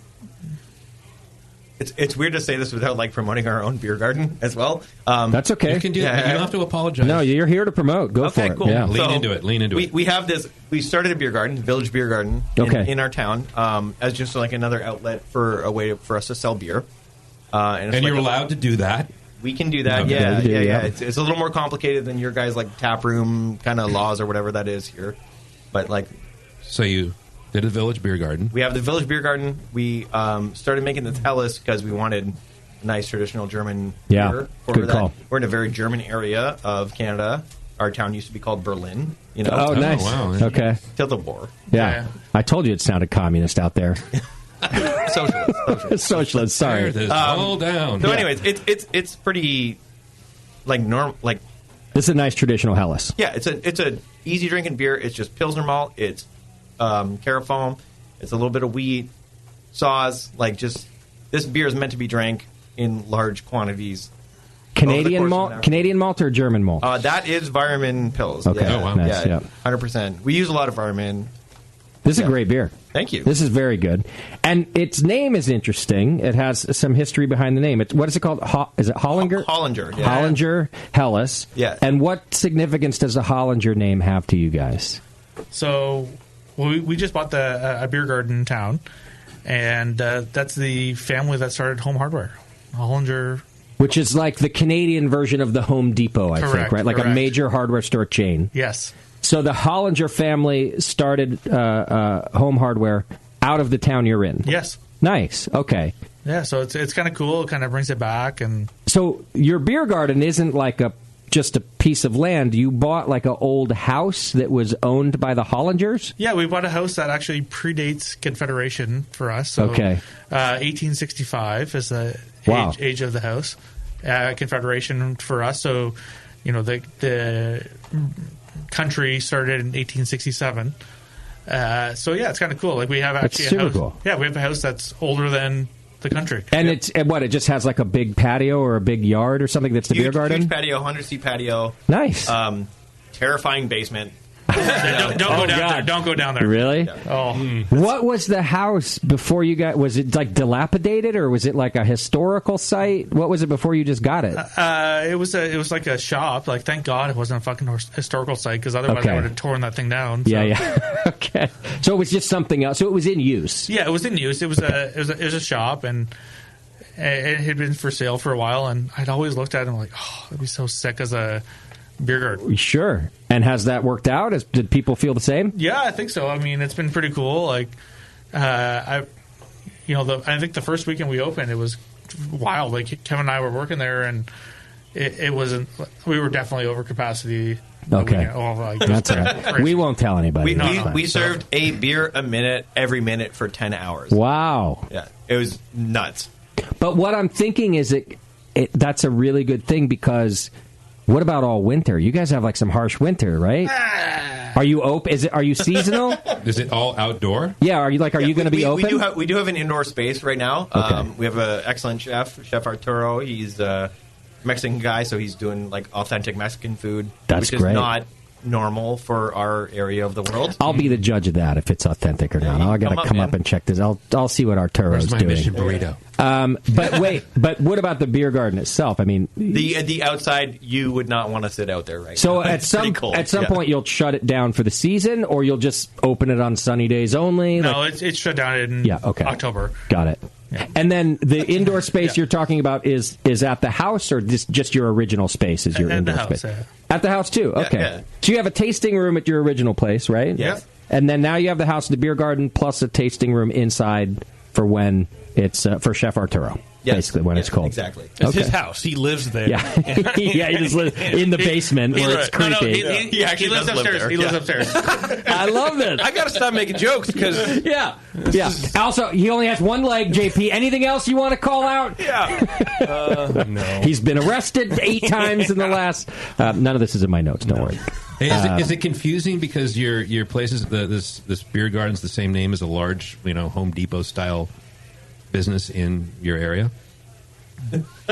Well, it's not named that anymore. Yeah, we don't call it Home Hardware Beer Garden. Hardware Beer. What do you call it? Maybe you should. What do you call it? It's called the Village Beer Garden. Okay, because we are in the village of St. Jacobs. It's just formerly owned by the family. Yes. Mm-hmm. Is the family still around in town? Like, do they have some giant mountain they live on top of, or no? I think actually the original owner, like the guy who started Home Hardware. Passed away just like 2 years ago. Okay, but way to go, Justin. Yeah. But he was walking around town like a boss every day, drinking beers. Yeah, he's having a good time. Really? Yeah. Did everyone just Mr. Hollinger? There he is, Mr. Hollinger. Everyone knew him. That's so cool. Crazy. I like that. Good for him. And the family, like when you the beer of the same name as their family, like they don't. Oh yeah, like did they like that? Yeah, like they have a Hollinger Helles. Yeah, I mean I think Did you get a letter? No. Not for that one. Not yet. Not yet. But you've gotten letters before. Yes. About what? If you're not getting sued, you're not trying. Nobody sues anybody in Canada. That's right. It's all just letters. There's no actual lawsuit. How's that hop grenade thing working for you right now? Right. But that's because we're assholes. Yeah. Of course we They were serving Pliny the Ontario. Yeah. Pliny the Hollinger Ontario. That's right. All right. We also have, before I get us to a break, your King Street Saison, which is one of your flagship beers, right? Is this one of your first? Yeah, so King Street was like the first beer that we... this is prior to my time there, but the first beer that was ever brewed. And I remember Brian, our friend, who started the brewery, we were just like, man, you're making a Saison? You're making a 4% Saison? Like, that what are you doing? You thought it was that he should. I thought it was crazy because it wouldn't be popular. Yeah. Okay. But it's like our flagship, man. It's what everyone comes in, they drink, they know King Street. It's what you're known for. Street. Oh, is that what it is? Okay. It's a geographical name. What's the Block 3 about? I thought that maybe that was geographical too. It's the plot of land that we're situated on. So when they divided up the native lands, they broke it up into blocks, and Block 3 is where St. Jacobs is. Got it. On King Street. Yeah. You say Little St. James? Is that what you said? St. Jacobs. Oh, okay. I was going to say. Some Epstein shit going on here, maybe. Hey now. No more links to that. Just checking. Yeah. But yeah, pretty easy, like super easy drinking saison. Just call me dry. Prince Andrew here. Very easy. A lot of saws in there. A lot of Syrian Goldings. It's what we use for like the late hopping in there, and then. Do you filter it? Because it's crystal clear, too. We do not filter that, no. It's just crystal clear. Biofine. I use Biofine. Okay. Oh, okay. Was it always like that, or did you introduce the Biofine? I brought in the Biofine for sure. Yeah. Okay. I don't know. I don't really want yeast in my beer. It sounds weird. You don't have to apologize. No, we're appreciating that. Yeah. And I can see why this is your most popular as a flagship, too, because it's not super barnyard or farmhouse like a saison could be. Mm-hmm. It is more on the cleaner, dry side. It's clearly a saison. Don't get me wrong. It has a nice little, kind of a Brett character, a tiny farmhouse, but light tartness. I can see that if I'm not a craft beer fan, this beer isn't going to offend me with some like weird saison flavors. It's very accessible. Does that make sense? Yeah, it's like super. It isn't approachable, especially for that style. Because, like you're saying, that could be a funky ass style, dude. Saison Absolutely, can go way the fuck out there. Oh, yeah. And this keeps it sort of middle of the road, and it does have a firm bitterness at the end too. So, if you're a fan of that and you want to try reaching out for new styles, it's definitely something you would reach for. Yeah. And the noble hops as part of that, I think it's a good idea. Get that like perfumey bitterness kind of. Do you ferment it cool? Is that why it's not too barnyardy? We ferment it in metric. Yeah. What is it? I'll get the calculator. Let me open. Yeah. Get that phone out. Hey Siri, go ahead. But we ferment it at about 23 degrees, which is around 75. I have no idea. Let's say 75. Sure, why not? Yeah. And that actually does have a co-pitch of Brett in it too. So it starts at like 9.5 Plato, 10 Plato, goes down to like 0.5. Yeah. So super dry. How long does it ferment for? This is about like a 3-week beer. Okay. Oh, really? Yeah. Yeah, so it's pretty quick. We're not trying to promote the Brett part of it. No, and that wouldn't. I don't think that would take off nearly as much as other ones do because it's probably in really slow amounts and 3-week ferment. Yeah. Yeah, nice and easy. And then this is actually the only beer we can. We use a mobile canning service to put that into our liquor stores, and it's like super stable. Which one? The mobile canning service? No, the liquor Which store. liquor store? Both. Oh, yeah. The only one we have in our province. Yeah. The LCBO. Because remember, they're allowed their closest 7. 7. Only 7. Yeah. Not more. No. Not more, no less. Should we give them 8? Nah. Well, actually, though, so how many fucking kilometers away is number 7? I'm guessing it's actually pretty far. Your reach can be pretty far with 7. Incorrect. We're in a pretty populated area. Okay, so 7's not that far away. No. Interesting. Okay. They're actually all in a strip mall. All 7. Yeah. Beer store 1. Yeah. Beer store 2. I like this saison a lot. Now it's funny because this is the second time I've heard kilometers today. We were taking an Uber here, and the phone or the driver said kilometers. The phone. Okay, it was crazy. Yeah. The phone. I'm like, what? I was gonna say it wasn't the driver. Yeah. He's like, I'm like, what's going on here? Right. Because it knew you guys were from Canada and it transferred. It must have. Yeah. I mean, I don't know. Technology. It said everything in French. That's wild. They actually haven't seen phones before in Canada. My first time. What is this car we're in? Yeah. No, this is. I really enjoyed both these beers. The Helles was just a nice German Helles. Like that you kept it traditional because you guys make some great malt in Canada. By the way, in my experience with other people using it, I will take credit for that. I like that you use the Wireman in your Helles too. And then what about in the Saison? Canadian malt here or that one is also Wireman, and then we do Spout malt, which you can also get from Wireman. Yeah, and then some local wheat malt. Okay. Yeah. Like the farmer kind of local? No, we do know a lot of farmers, but not for that malt specifically. Okay. Yeah, got it. Do you buy a lot of Canadian ingredients, Canadian malt for other beers? We do. Okay. So we also have a cool ship. I saw that. I'm just going to casually drop that. Yeah, I know. We're going to get. Don't worry. That's our next topic. It gets really rural really quickly. Where we're from where you are. Yeah. Okay. Really? What's the town again? St. Jacobs. And what's the population? You know, like 5,000. Yeah. Wait, what? 5,000. Oh, I thought you guys were saying you're kind of big. It's kind of big around you. Oh yeah, our region, Kitchener-Waterloo, is like one of the biggest regions in Canada. And there's probably 600,000 or 700,000, but because we have 5,000 homeless people. That's just our in the courtyard over there. Yeah, that's just they're our. nice. Just put them in the park across the street. We do. Yeah, that's where they live. That's their house. Yeah. When we do our beer fest there, they're like, "This is my house," and I'm like, "I know, but I need to borrow it for a day." Yeah, that's right. I'll give it back to you cleaner than you found it. So, true story. That has happened. This person, it was a couple years ago, goes riding their bike through. We had just closed it off. Goes riding through, and the cops had to tackle the poor person. And she was like, "This is my house," and I was like, "I mean, she's right. Just gonna borrow it for the day. She's not lying. My fault, but I just need it for one day." All right, so small population, but you've got population around you. Are you is it a tourist town? Because why was the why are you there? Why was the beer garden bursting at the seams on your day one? Is it kind of 5,000 people came out? Yeah. Everyone.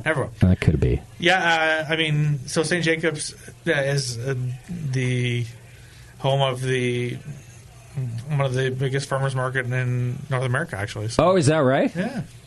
You guys have the biggest everything. You have the biggest liquor buyer ever. You have the biggest farmers market in North America. That's cool. So you get not just tourism, but people from the surrounding area come to St. Jacobs. For sure, yeah. Got it. Okay. Do you guys live there? Are you living? Y'all living in that? Oh, hell no. On that old house? Nobody lives in St. Jacobs. I see. Yeah, you're not part of the 5,000. No. You live in the. We live in Kitchener, the nearby city, the large city. Okay. Population 6,000. the large city, guys. Yeah. So I mean, we have a payphone downtown. So yeah. Only one. Gotta use those Canadian quarters. There's a fucking line every day. I'm looking at the map right now. You are a fair piece out of town. I mean, fair piece. Fair piece. Wow. Sully's on Tinder. Sully, right now. Can we make it there on our North American tour? Or is it how long does it take on BART to get there? Right. Yeah. I think we need to get Sully a new phone. Yeah. His flip phone isn't cutting it. I'm looking at him I'm struggling watching him do this. Use his phone? Yeah. Now who's from the third world, Sully? Well, I mean, look, they're Canada. What do you want? America's hat. Just keep talking. They got the neural net up there, dude. They just think about numbers. And it happens. All right, let me do this because we've got some more beer to try, but we got to take a break so we can get to it. So we're going to take a real quick break, and when we come back, we've got more from Block 3 Brewing Company. Hang in there. It's The Session.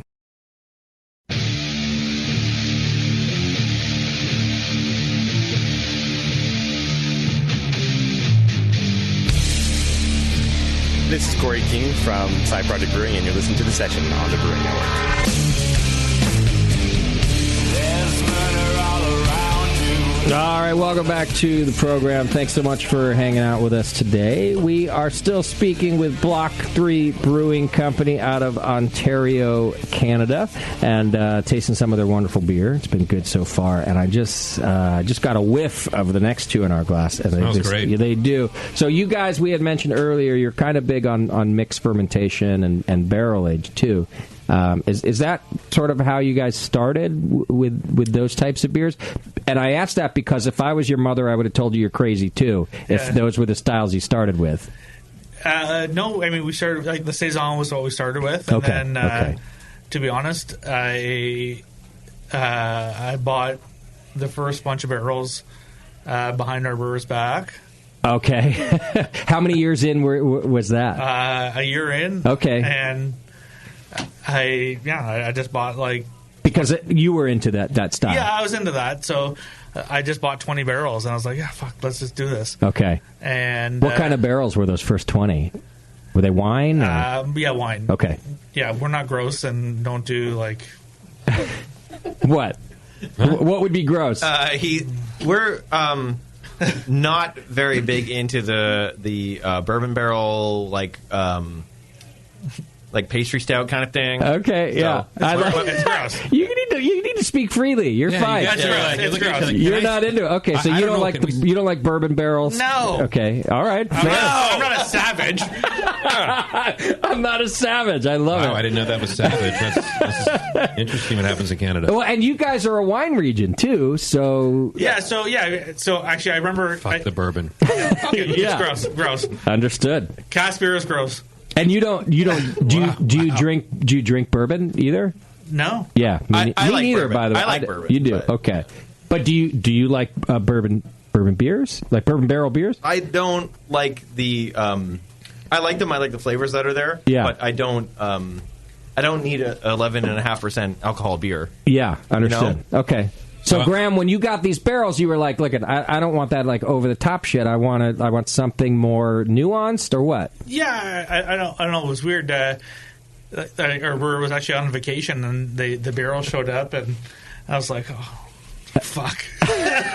Hide these. Yeah. And then, so when he came home, he fucking lost it. Oh, really? Oh, yeah. He's like, what's going on? And I was like, This is the guy that passed away? Yeah. Okay, I was like, they just happened. They just happened. Wait. But he like really was upset? Yeah. But why? Like, why not? Oh, it's something new we can experiment with. Maybe just a lack of control. Maybe okay, because that was his department. Yeah. You presented it wrong. You should have said, "Hey, I got a little present for you today." Yeah. There you go. Yeah, that's a gift. It was my fault. It's a happy accident. Okay, fair. We're like pretty close to wine region. The Niagara region is fantastic for wine. Been there, bought ice wine. Ice wine's a big deal. Yeah, it's a big thing there. Yeah, couldn't even drink it till it melted or something. Ice wine is this. So ice wine is the wine equivalent of wet hop beers, where basically they have to not gross. pick. Yeah, but again, not gross. They have to pick the wine, the grapes rather, when it's below freezing. Yes, and below -8. Oh, okay, so it's even below. Yeah, there's like a whole thing to make that like certification to be ice wine. I see. Yeah, and it all happens like in one night. Yes, basically. Yeah. On the first freeze that's below 8, right? Oh, yeah. First freeze of the season that's below 8, the farmer, they get out there, and it all has to be completed that night. So it's a gnarly process. It's, again, like wet hop beers, very wasteful. You buy small bottles of ice wine, right? Mm-hmm. Because you can't get a lot out of it. But I really enjoyed the product. Why don't you just freeze grapes? Hey! They did. Why don't you just freeze grapes? Mother Nature did. No, like in a freezer. They're waiting for Mother Nature to do it. You just pick them, and then you can freeze them. No, it has to happen on the vine. Doesn't really, because nothing freezes in California. There's rules there. No, but we do frost burn, so you watch out, young man. Anyhow, you do have a great wine region, is what I'm saying, and I enjoyed what came out of it. So we get a lot of wine barrels. So a beer like this, like Mauve, is one of our wine barrel aged beers, and like we're not looking for the wine character, we're not looking for the oak character out of it necessarily. We're just kind of doing the mixed firm thing and seeing what we can get from that biodynamic kind of wine stuff. You know. So, but you started out as like, no, this isn't what we do, and in fact, even the brewer's like, what the fuck just happened? But now it's kind of it's really a big part of what you do. Did that transition take place over a long time, or all of a sudden you guys were like, no, we love this, we love barrels, we love mixed? I think we always loved barrels. And, okay. And when the barrels happened, it was like he was pissed, but at the same time he was not. Right. That's what I'm thinking. That's why I asked you to clarify. Like, was he really mad, or he just was like annoyed with you? It's like I feel like he was annoyed with you, but not mad about the barrels. No. That's what I think. Yeah, he's like, oh, thank God. Yeah. Okay. So then fairly quickly you're like, no, let's do something with this. And now I think I read you guys try to put out something out of the barrel like once or twice a month, right? Correct. Yeah. Yeah, we've grown since I started there from we had like maybe 20 barrels when I started to like 130 now. Okay. Which is it's sizable, man. That's when a you good get amount. That's a when lot, it gets yeah. that big, it's like kind of hard to keep track of. Where are we going to put these? Yeah. What's in them? Yeah, what's in them? Yeah. Beer. Yeah, beer's in there somewhere. So tell us about the Mauve, which is in our glass, because this is a great beer. Thank you. So this would have been. It went into our foeder. We have a couple different. We have like a gold. We have a brown. We have a amber. As a kind base. of wort Okay. that goes into the foeder, and then those would go into the barrels. So we have a 10-hec foeder. So 1,000 liters. Okay. Whatever that is. That's fine. Don't worry. Yeah. Talking. You're I'm good. not getting tired of that. Yeah, you're good. And then, so that really goes into 4 wine barrels really nicely. That's a nice volume for that. Okay. And then we would then blend that and then put it on fruit, basically. Okay. So that like base wort going into things, getting sour, tastes good, cool. Put it on fruit. Okay. Away we go. I think we used Oregon fruit puree on that. So Mauve, your base beer is probably your golden wort? Yeah. And then it looks like raspberries. As Yes, the fruit. raspberries. Yeah. Which go into the barrel? You are a smart man. Not in the barrel. We have fruiting tanks, but yeah. I see. So you'll age that golden in the barrel on its own before you do the fruit? Yes. I see. Then go into stainless where you put the fruit in? Yes. Yeah, absolutely. We, like, obviously Canada's like a frozen wasteland 6 months of the year, so we can't get fresh raspberries all the time. I see. Not like down here where avocados are basically free. They're growing out of in the square outside. Right? Yeah, exactly. Yeah. So, do you, for that reason, you only do this at certain times of year, or do you use a puree? We'll use Oregon fruit puree. Got it. Yeah. When it's off. There's no shame in that. We all do that. No, Oregon. Their stuff is amazing. Yeah, Oregon fruit's awesome stuff. Yeah. This, by the way, I think has like that bright, fresh fruit flavor that we're all looking for, and that I think Oregon fruit does well. Yeah, they're great stuff.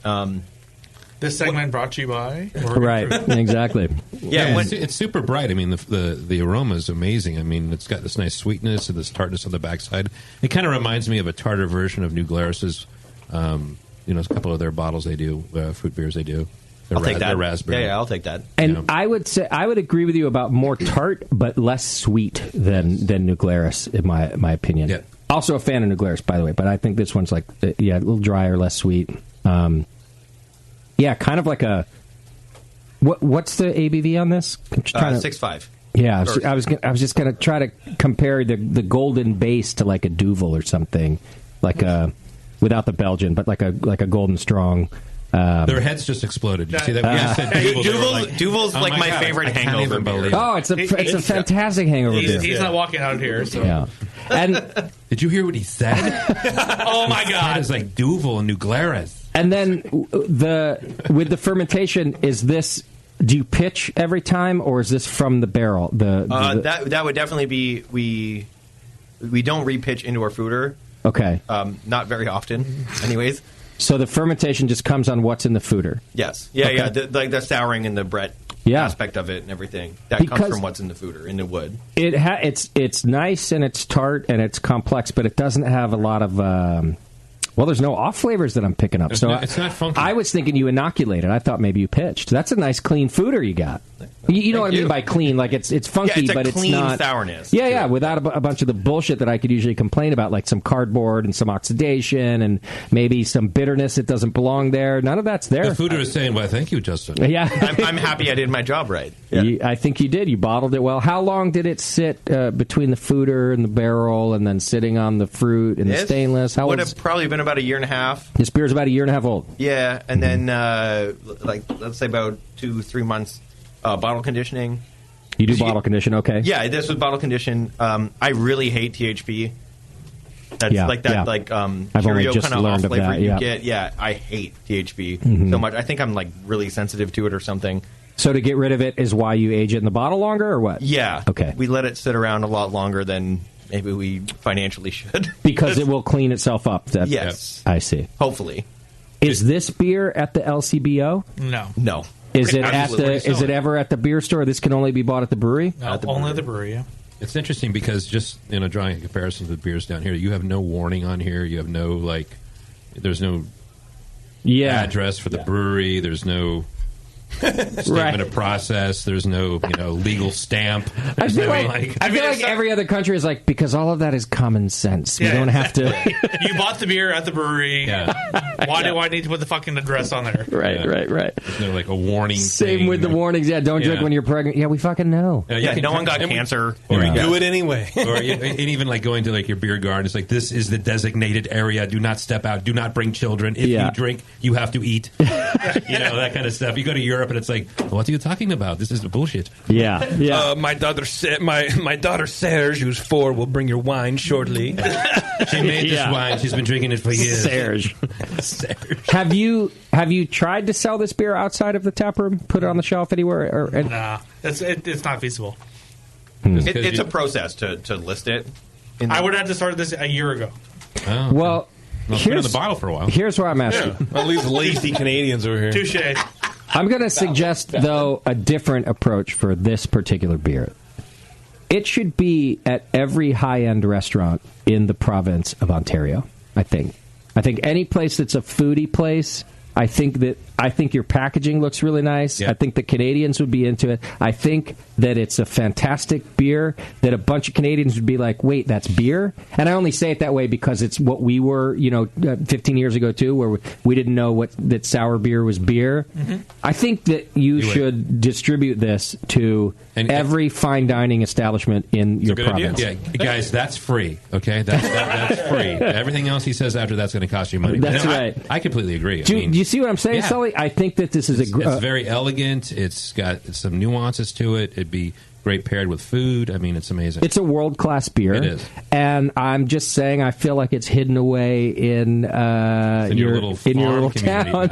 And I want a case of it shipped to every fine dining establishment in your province. Hey, we'll ship you a case. And me too. Yes, thank you.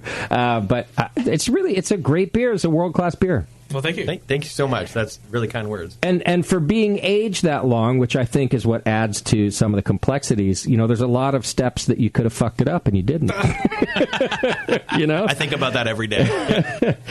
What's your bottling line like? Because are you guys bottling by hand? So for the so we have two separate streams when it comes to sour or clean beers. I consider the Brett beers clean beers. Okay. We use a lot of hot water to clean things. So we have a Maheen. It's a really old Maheen. That must be fun for you. It's great. It's super fun. Yeah. Canadian nice there. That's good. Yeah, Kevin's like, no, Maheen. I have it tattooed to my body. I love it. But then we, for the bottle conditioned sours, we have like an old Graveller. Like it can do counter pressure, but we don't use it. Okay. Kind of like rip through and. But because they're bottle conditioned, they can tend to be a little more shelf stable and clean themselves up, right? Yeah, they're a little more forgiving. Okay. Yeah. That makes sense. But that's like literally only for the sour beers with the bread and the lacto and things like that. Okay.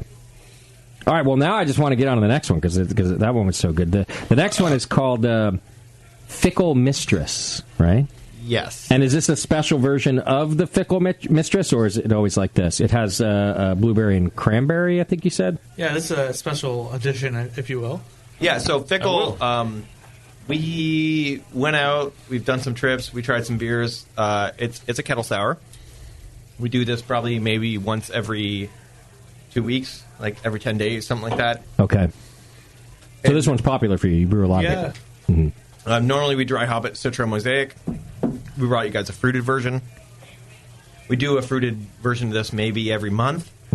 About. So this one being cranberry and blueberry. Yeah. We kind of just like throw darts at the board and choose what fruit. Okay. Coming up, to be perfectly honest, yeah. Hey man, everyone needs a process, and that's just as good of a process as sitting there and go, well, let's really put a lot. Who cares? At the end of the day, it's going to taste good. Yeah, it's fruit. It just depends on what you want to work with at the time. Yeah, I'm kind of like underselling it, but like we're happy with the base beer, and it sells like crazy for us. Is the base also the golden in this one? No, so this one's a little bit different. Pilsner malt, a little bit of wheat to give it some body, and then Citra Mosaic, like I said, and then in the Whirlpool, and then dry hop with Citra Mosaic. Okay. And then if we're doing fruit, we might change the dry hop depending on what the fruit is, just to go off compliment. to go off what I feel like that day, I guess. Yeah.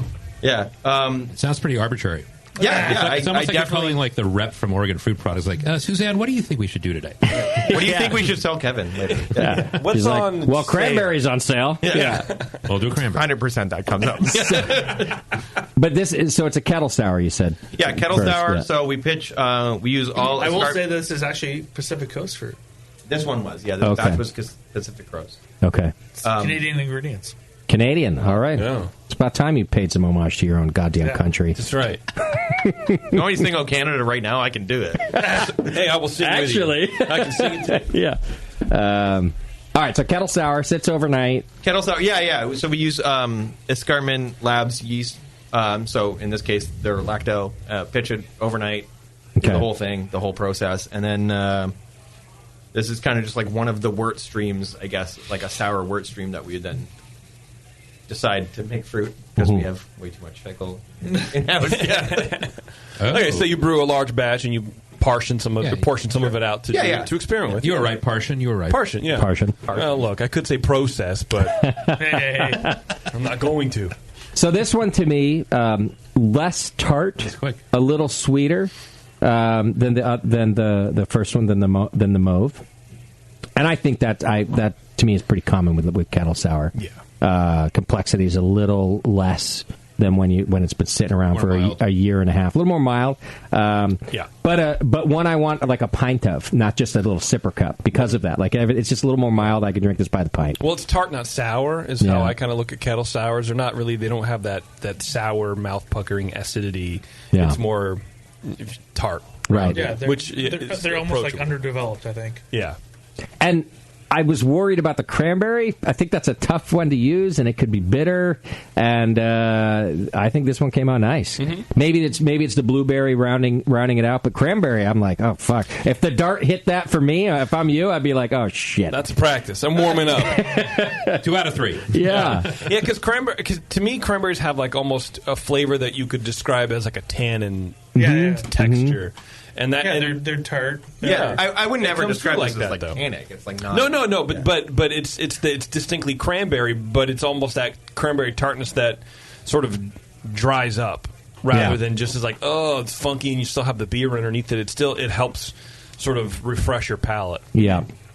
I mean, if you ever just had like just like pure cranberry juice, because you're supposed to like drink that for your kidneys or whatever. Yeah. It's rough. It's rough, and the bitterness and the dryness, it's all. So anyway, it doesn't have any of that. It's a nicely. That's why they're mostly like mixed with like apple juice. Yeah, they're back sweetened. Yeah, exactly. Or vodka. Your cran apple or some vodka in This there. beer would go great with vodka. Yeah, actually, that's a good idea. That's a great idea. You got Bez interest. Yeah. So, are you still all wine barrels? Yes. You haven't gone past. So, if someone like shows up and they're like, "I brought you this Heaven Hill barrel from the Bourbon County," you'd be like, "Cool. We need to have a fire today anyway." Yeah, you're gross. We have done actually some exchanges. There's a cidery not far from us, so we've done some cool stuff with them where we take, one of their old barrels, okay, put beer in it, and then give it back to them after. Yeah, nice. Okay. But yeah, we don't do a lot of stuff with whiskey barrels. No, because they're gross. I'll take them. If anyone wants to give me one, give me a Sounds couple. like you're not into this at all. I feel like one day you're going to make one, and what you need to do is just like it. not say what it is, Kevin, and then go like, "Hey," Just do behind his back like he did the other. Yeah, just go. Hey now, just go, Graham. Hey, you should try this. I got this new wine barrel in. Hey, luckily, Kevin thinks whiskey barrel aged beers are gross.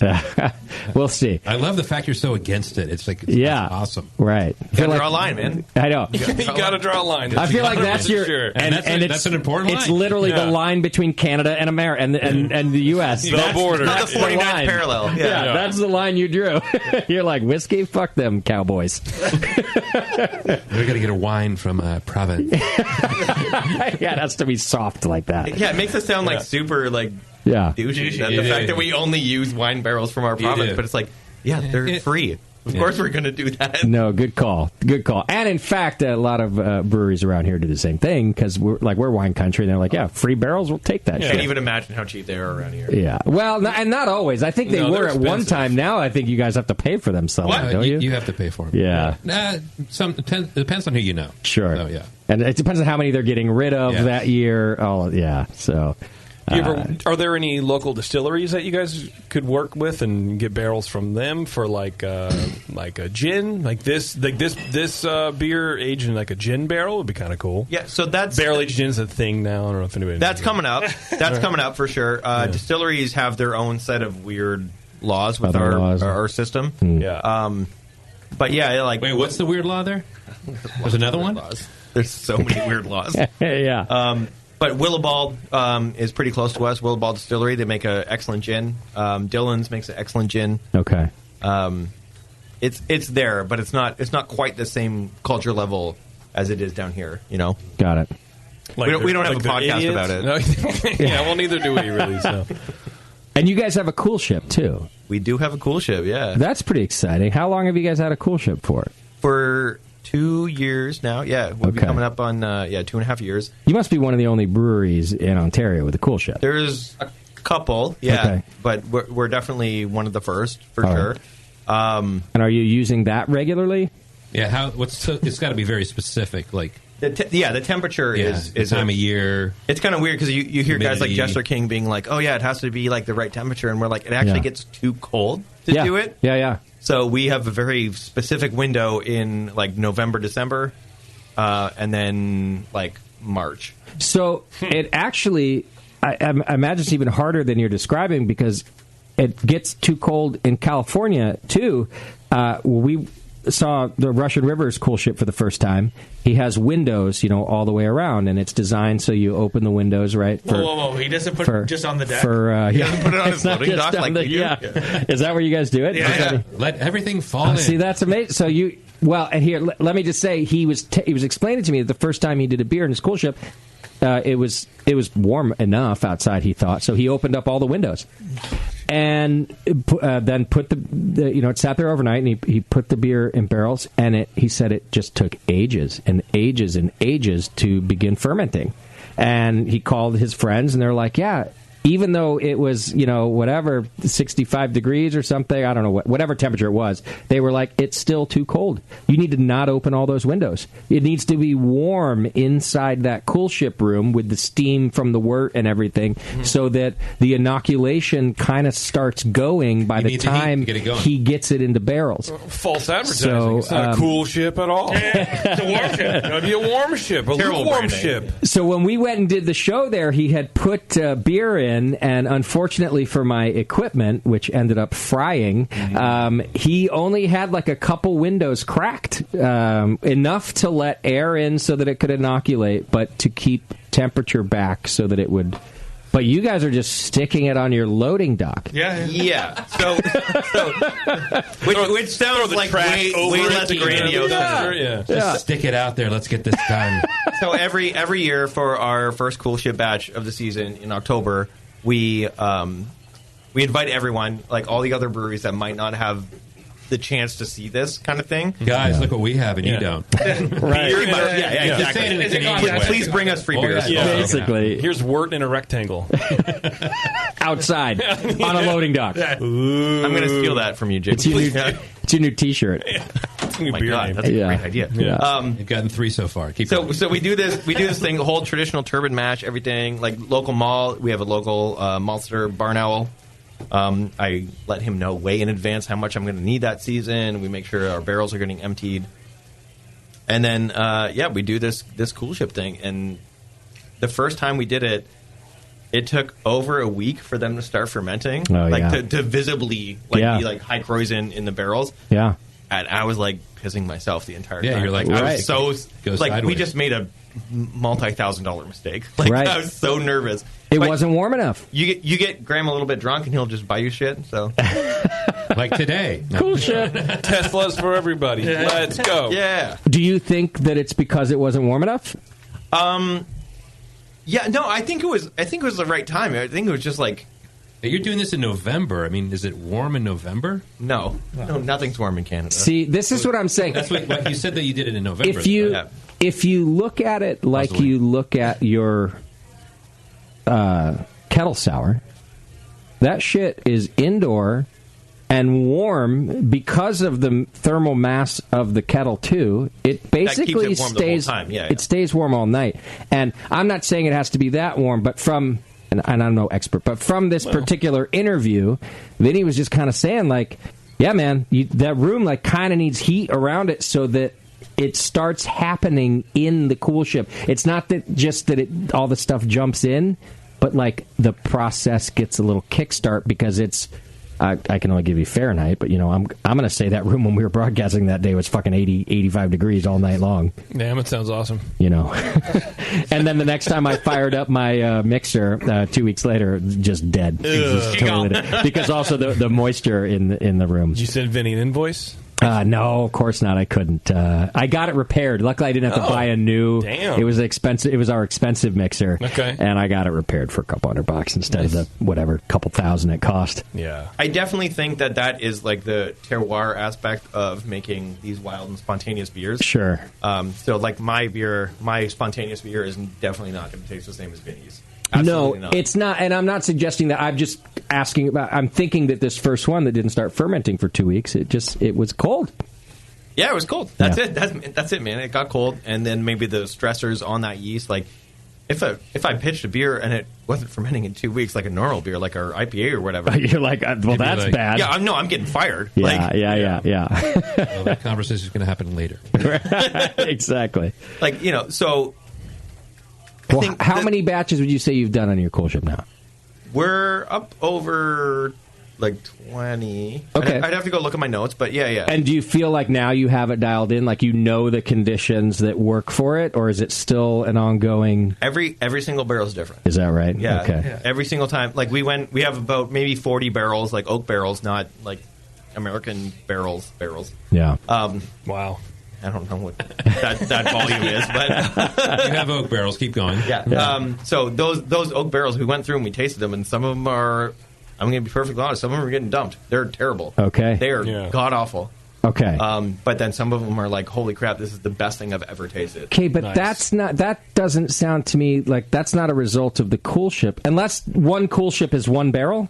No, one cool ship's like usually four to 6 barrels. And are you saying that across those 4 to 6 it varies? Well, yeah, it does. Yeah, it does. Because then it's the barrel, right? Then same. Yeah, word, absolutely, it's a barrel. Yeah, okay, for sure. Right. So that's the part you still like have to dial in. Like, well, these barrels are our good ones, or I think that's a thing that people don't want to talk about, but 100% it is the barrels and the area that they're in. Sure. People like romance the cool ship. Right? Yeah. Which I'm fully aware that maybe we're not collecting things overnight. Who knows? Yeah, you are. I think you are.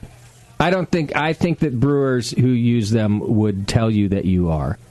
How you then, if you then put it into a barrel that has things that are going to overtake whatever jumped into it, you're negating what happened in the cool ship, right?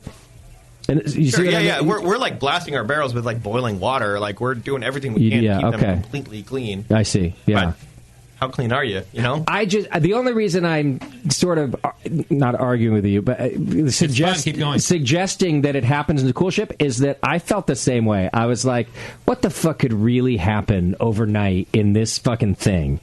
But people that know a lot more than I do they all kind of say no. If the windows are open and if you let it sit overnight, it absolutely is happening, and it really doesn't even matter where you are on Earth. Like, we all have our own. It's not terroir at that point, but we all have our microflora. own. Yeah, thank you, and it is doing something, And these are people who use cool ships. So I think. But I thought it had to be very specific at certain times of year, like Cantillon. They only do it like certain times a year.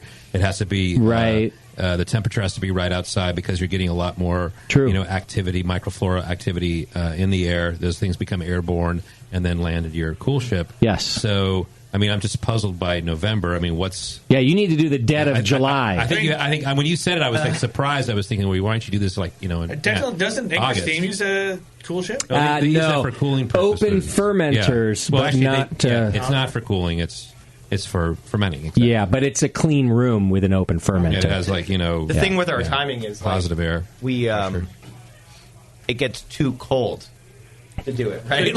So the yeast won't survive, right? So nothing's alive when it's negative fucking 20 out. Well, but I'm saying that. Well, November it's great. That's why we do it then, right? But because I'm actually saying that your standard for nothing alive is way too low.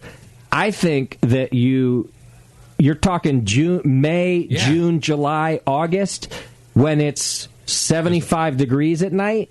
That's your cool ship temperature, and you should email Vinny or something because he answers everybody, by the way, and ask about this. Not take my word for it.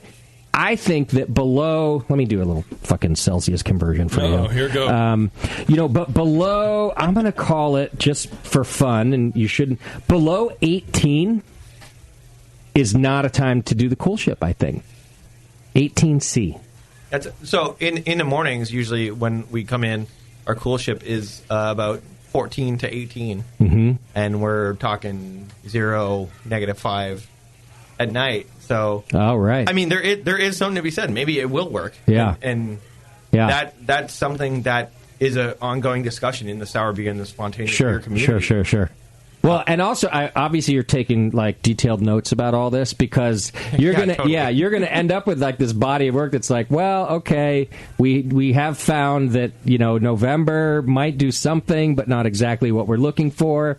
But the dead of July really nails it. Like, I don't know what you're gonna find out, but I just know that, just my experiences from others saying, as Sully's saying, like even the guys at Cantillon are like, we actually only do this at certain times of the year. The rest of the time, it may not work. We just take care of barrels. Our job is to take care of barrels. It's not to ferment beer. You got other work to do, right?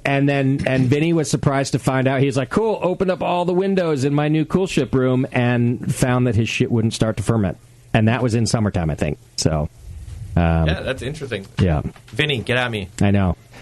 Cover your, I don't know, put a bunch of plastic shit around your loading dock and make a little sweatshop out of it. It's called a tent. Yeah, there you go. That's what I meant by plastic shit. Yeah. Just throw a bunch of styrofoam in there. Fuck it. How many, I don't know, fucking hectoliters does your cool ship hold? I think it's hellaliters. Hellaliters, yeah. Hellaliters in Northern California. Yeah. So it can do 14 hex. Okay. That's big. We usually lose about 10% to evaporation. Wow. So we tend to put in... crazy. We put in 1,000, we get 900 out of it, and that is 4 wine barrels. Okay. So that's kind of our target. We could do 6 wine barrels if we really wanted. Right. But 4 is a nice number. You can move 4 around on like a pump truck. You can. I like that you like that because it's so inefficient, but the product is great, and it gives you 4 manageable barrels. So yeah, it's nice to think of them in groups of 4. Yeah. All right, just random question because I was asked about Canadian ingredients. Are there Canadian hops? You guys ever use Canadian? Is there a region that people grow hops there? Oh boy. Yes. Yes. Is this a thing? Did I touch on something? There is a region that grows hops in Canada? We're all got in a car accident. We're more south than the whole region. Yeah, thanks for bringing it up. It was a bus accident. Yeah. You're talking about Dick. Yeah, we're more south than like Washington. Okay. Oh, you are? Yeah, you have a hop growing region. Right. Okay. Yeah, I'm thinking of the little R. Okay, I got you. We're that little bit down I got there. you. I got you, boy. Justin just drew the border with his finger in the air. This is me showing in my mind. The world is round. Okay. It's flat. So there are hops, but it's such a small industry still that if we were to buy all of the hops, that still wouldn't supply us with hops. And you have to buy them from the hop store for anything. Yeah. So goddamn Sully with the callbacks, man. Hey, just wait, it wouldn't. hired me. It wouldn't even supply one batch. Is that what you're saying? No, it wouldn't supply a brewery. A brewery. Okay. It's still like a burgeoning industry. Okay. Have you used them? Oh yeah. We'll definitely use like all Ontario hops in our cool ship stuff. Oh, you do? Yeah. What varietals are they? Mostly just like Cascade, Centennial, that kind of stuff. Okay. Just sea hops. Yeah, North American for kind Canada. of stuff. Yeah. Canada hops. Yeah. Yeah. I mean, you at that should work point, for these hop breweries or these hop growing companies. That's the last thing they need is some dipshit giving them dumb puns. I mean, if you're going to buy the sea hops, why not just buy them from Yakima? Like, why aren't the Canadians growing something different? There's nothing. There's no probably to try. We have one native hop. It's called Sasquatch. Okay. Yeah. It's kind of nice. Yeah, it's very like melon kind of fruit forward. That should be musty. Sam Squanch. Yeah, Sam Squanch. Thank you. Hard to find. Sam Squanch does not have the reputation of smelling good. Everyone always goes, "I can smell it before you hear it," and so I don't know. It seems like a bad marketing. Sam Squanch. Sam Squanch. The guy in a suit running across the forest. Yeah. Are they all small, just small farms that? It's just not a huge industry. Yeah. So, okay. One day we'll get there. Is it growing? Maybe. Is it something that people are actively like expanding? Yeah, there are breweries that have made a commitment to only doing that, only doing Ontario. What about micro malting, like they do down here with like, here it comes Admiral Malting. Admiral Malting. Oh, weird. We were but they like super malt in Canada. It's like a big maltery. Well, but I'm wondering if there's a burgeoning. Also, we make a none lot of us can say a this lot of word. grain in the prairies in Canada. Burgeoning. RAR malting use a lot of Canadian malt. Yeah. RAR XD, dude. It's good. I mean, it's good stuff. We can get stuff grown. Actually, for our cool ship stuff, we can get things where they tell us exactly what farm it's from, Nice. which is super cool. Yeah. And I really like that, and be like, I can like literally drive to that farm. Yeah.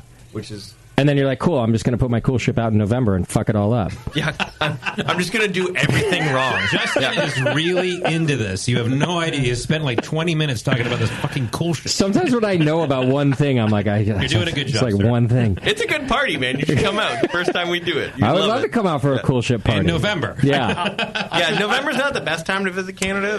But No, it's not, but I am hoping to go to Canada on my North American tour. Hey, come through, man. I'm hoping to pick up my friends in Markham, and then they want to go to Banff, but that's like way the fuck over there. That's like a 48-hour drive. That's a trek, right? That's a huge drive. That's not even. It is a traveling house, though, Go so to that's Toronto. okay. Toronto's a nice city. And then so maybe Not I too can far hit away. your place Hour and on 20 that deal. Toronto's pretty close to Markham. Yeah, you'd make it work. If we work it out, can we do a cool ship beer while I'm there? Yeah, absolutely. Yeah. As long as it's in November. Yeah. Exactly. No, it's going to be like July, August. It'll be like a sacrificial batch. I like There to we think go. about this That's trip. every collaboration beer I do with anybody is always a sacrificial batch, just so you know. We're doing 5 of their batches, and this will be fun. Yeah.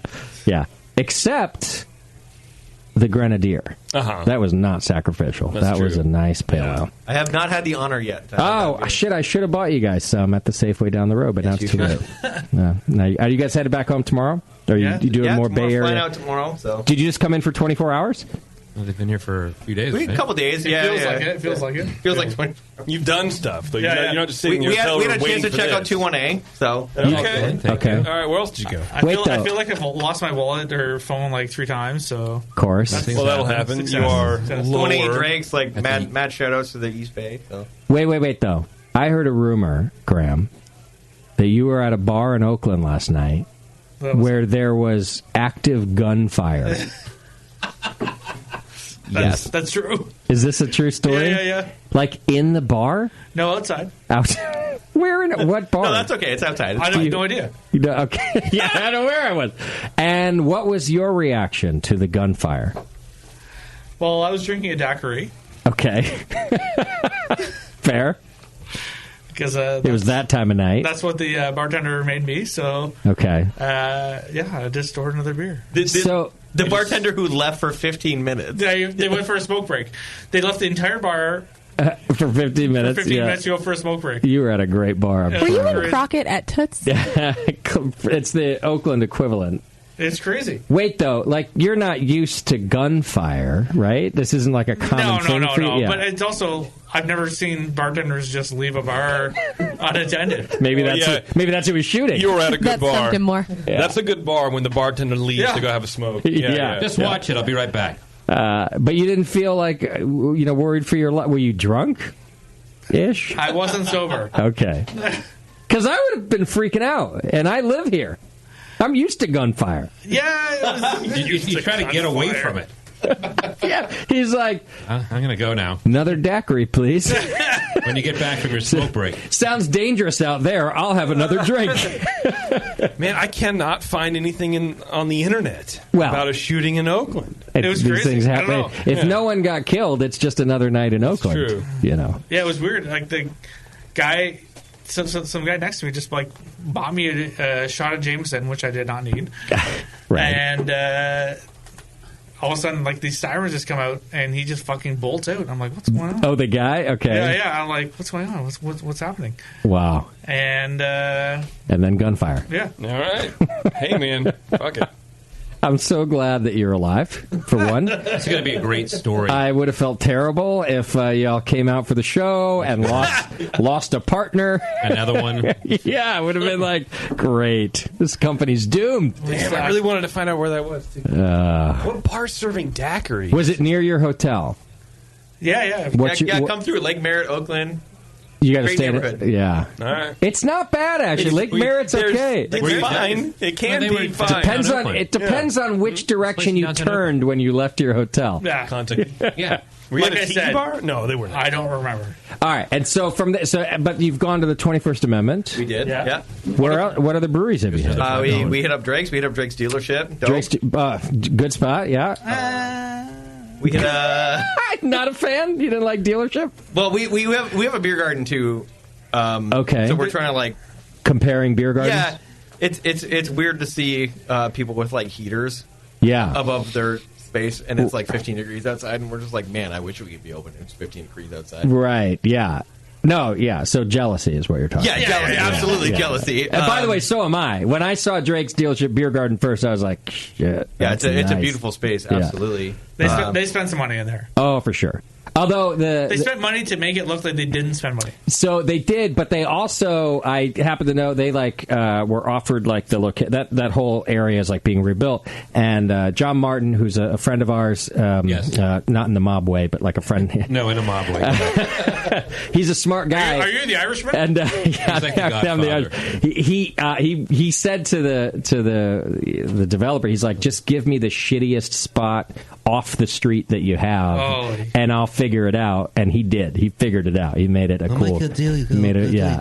He made it cool. Then like the roof. The reason there's a beer garden is that the roof was fallen in, and he's like, cool. We'll just like not put the roof up and build. When they had their opening, I went there. I sat inside at the bar. It was raining outside, and indoors was leaking water down the brick wall. Come on. So, yes, it does look like he spent money to make it look like they didn't spend money. They kind of just, like, made do with what they did. Wow. Yeah. It's a cool spot. This is what I like about John. He, like, finds a cool spot. I'm jealous, too. He finds a good spot and makes it work. Where else did you? Any other... We went to Almanac today. Good spot, yep. Dope. Right Alameda next Island to... is terrifying. Alcohol Island, movie, we call it. Yeah. Yeah, it's weird out there, man. Ex-military base, as you could probably tell. I couldn't tell that at all. Yeah. Faction, though, because of that, has like the best real estate in craft beer. They were closed, unfortunately. Were they? Triple Rock. They must be traveling or something. Triple Rock, shout out. Almanac's a good spot. All right, so you did your work while you were here. Yeah, we definitely drank some beers while we were here. There we go. Good job. All right, well, thank you for coming all the way down here and bringing us beer. It's been a pleasure to meet you both and hang out with you. I appreciate it. Thanks for having us, man. Yeah, thanks. Appreciate it. You don't have to leave yet. We're going to take a quick break. We're going to come back. We got a little bit of beer news to do, which you're welcome to hang out for. Have another couple beers. We got to wrap up our Twitter game. I'm excited that Sully's here for our beer news today because I feel like he's got some, he has some knowledge. He has some insight. Yeah. Sully knows things. He has some mince pie. I don't know if you know this, but he knows things. All right, hang in there. It's The Session, and we'll be right back.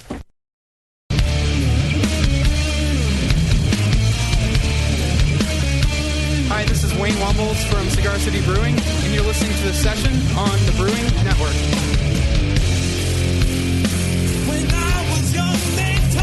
All right, thank you so much for hanging out with us tonight. This podcast has been brought to you in part by Duke Cannon Country. Not Doc Cannon. That's the difference. Duke Cannon, where eggnog is served spiked. and without the eggnog. We have been experimenting with a bunch of their stuff. Particularly, I told you I've become a big fan of their big-ass brick of soap. Yeah. Which, since I first got it, I have not used another soap. Right. I'm like full-on 100% big-ass brick soap guy now. And I use different ones because they're different scents. See, and that's what I was wondering, because they do have a wide range of scents, but it's so much soap.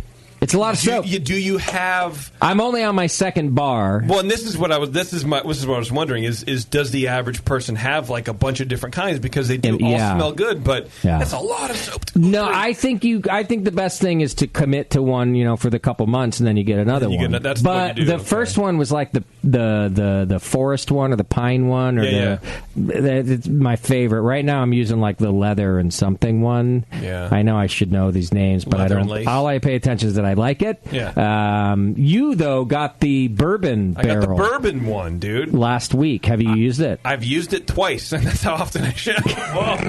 Yeah, you're like, I've used it every time I showered, but I've used it twice. I'm going to move my chair over a little bit here. Yeah. Canadians shower like twice an hour. Yeah, this guy showered twice since he's been here. I liked it a lot. It's nice, right? Yeah, and what struck me is when I came home, I took it out of my bag. My bag smelled like the soap the next day. Right. And so, to be honest, I'm like, well, maybe it's too fragrant. So here's what I found. That's what I was thinking going into the shower. The Did bars you debate putting all your clothes in there? I'm like, I just want my clothes. Want them to smell. The bars themselves on their own are super fragrant. Correct. So I was also concerned, like. I have found not the case at all. Once you use it, I mean, water, I don't know, it dilutes the fucking thing. I don't know what to tell you. It could be dilution or whatever, but I found that I want more of it after I use it. Thank you. That's what I was saying. Like I don't want to feel like disappointed. Right. But, and then you get out of the shower and you get dressed and you walk around and you kind of get a whiff of yourself. You're like, this is actually the perfect amount. Right. Like, I smell good. Right. Everything's fine, but not overpowering and not underpowering, because I would be disappointed, right, if you smelled this good smell and then none of it's on you. It's just, or the opposite. Right after, or that all of a sudden, too much. You just got out of like a weird brothel. Yeah. So what I did with the soaps, right, I used the soap. I liked it so much. Yeah. I went on the website because Christmas is coming. Yeah. And we're doing Secret Santa for like Taryn's part of the family or whatever, right? We all drew names, and I drew one of Taryn's cousins, the smelly one. The smelly one, yeah. Wow. He's a firefighter. Okay. In San Francisco, so I'm like, okay, this is going to be perfect because those guys are probably stinky, right? And so I'm going through, and they have soaps, and they have all the the one by one thing, but they have a lot of gift boxes. They actually and packs and stuff. I'm sorry, but I'm thinking about this guy being stinky and a gift. They have a campfire smelling bar soap, and I feel like should get that. I mean, it's kind of fucked up to give to a firefighter, but it's also kind of funny. I'll give it to so him. whatever you ordered, you have to go back and order the campfire one. You have to get that. It's actually, it smells really good. I've used that one too. Is there sorry. I didn't mean I couldn't resist. I didn't mean to interrupt. That's fine. It's a very important story. So you're So I was browsing the sort of like multi packs where you can get a little bit of everything, and they have kind of a lot. So one of the things they have is they're working with a company run by firefighters where they take not reclaimed or not even used, but mismade fire hoses. So they reclaim the smoke. Yeah, and then they make bags and belts, and they make a bunch of shit out of them. So what they did is they made this little Dobbs bag, this little like a bathroom travel bag. kit. There you go. Yeah, and you get the deodorant, you get that little the solid.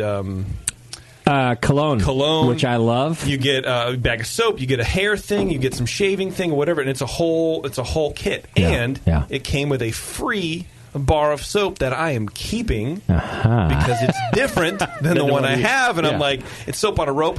Anyway, it all showed up, free shipping. Yeah. FedEx today. Use coupon code Brewing. I did use coupon code Brewing. I saved 15%, dude, so he'll never know that I saved a bunch of money off the top cap of the old the thing. Shaving it off the top. And I got free soap out of it, dude. You're skimming off the gift. This is what we do here. You know what? To be honest with you, I thought about taking one of the other things out of the gift because he has no idea what actually is supposed to be in it. No, I'm not paying for it. I mean, you are stealing from a firefighter, but whatever. That's your own. Never steal from first responders. Yeah, it's not against the rules, but I thought it'd be that. So to me, that's the perfect gift. It supports firefighters. You think he might get a kick out of it too? Yeah, and the whole thing supports veterans. So it's a whole thing, man. America is great. That's right. A portion, 5% of the net profits from Duke Cannon are all donated to causes benefiting veterans and active duty military. So you can go to DukeCannon.com. Check it out. Use coupon code Brewing. If you're looking for another gift set, this is the one that they sent me and I thought was really cool. It's $49, and it comes with 5 big-ass bricks of soap. And they're big, guys. They're big. And it was cool because it comes in a authentic military field box that's used to carry ammunition, which I have some of these already because I inherited like every gun on the planet from my stepdad when he passed, and so but anyhow, this comes with all the stuff. It's a cool gift box. It is. All comes in. It's watertight, and it comes with a free screwdriver. Like it's very man driven, I guess. Sure, yeah. Anyway, go to DukeCannon.com and use coupon code Brewing. Duke Cannon prides itself in making grooming goods work as hard as you do. Coupon code Brewing. It'll give you 15% off your entire order. Yep. And free shipping on orders over $35. Also, you can get stuff at your local Target, apparently. Oh, nice. But that I don't think we could... No, we don't. Can you, when you go to checkout at the counter for Target, can you enter code Brewing? Brewing, please. Please. Yeah. But it's, it shipped fast. Yeah. It shipped very fast. And, like I said, free 2-day express. I didn't pay for upgraded shipping. Yeah, that's crazy. Yeah. I'm a convert. It was a good time. They have a shower beer gift set as well. And actually, the shower beer, exactly. I saw that. Yeah, the beer soap that they have made with Old Milwaukee, and it smells great. It's on my banister right now. I'm actually debating whether or not to put it in a stocking from someone else. Sure, so I'm gift splitting up the because you have 8 months worth of soap. Yes, now. Yeah, but it's good. Right. I'm in there. I mean, it's Old good Milwaukee is. But in this soap, it smells good. It's the beer of beers. It smells good, man. It's the beer of beers. All right. Well, thanks to them for supporting the program too. Yeah. And go. It's a cool. They have a bunch of good gift stuff. So I'm checking it out right now. It's the time to do it. Yeah. All right. So I wanted to do a little beer news today because we've had an interesting week in beer news. Yeah. Before we get to the stuff that maybe everybody's heard about, I wanted to just report on this one real quick because I thought JP would like it. I love it. But apparently a brewery got a little too merry this Christmas season with their latest can. This brewery had to pull their beer cans because they showed reindeer in sexually suggestive positions on the beer can. Sycamore Brewing Company out of North Carolina, actually. And you might remember that North Carolina was in the news recently for rejecting polygamy porter. That's right, yeah. Which has been around for years.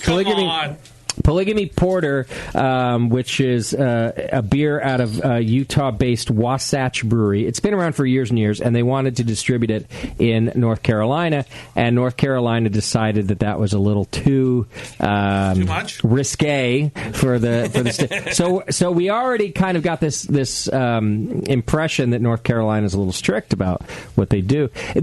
By the way, the reason I think it's kind of important, a lot of large American brewers have chosen North Carolina as a destination for their second production facilities. Asheville is like kind of it's the Portland or right. Popular American city on the East Coast. So because of that, we've been talking about them as this very beer friendly state, but we're finding out as long as that fits within some very strict parameters. Right. So this particular brewery had to pull its winter ale, and by the way, it was only for sale at its tap room. It wasn't even distributed throughout the state.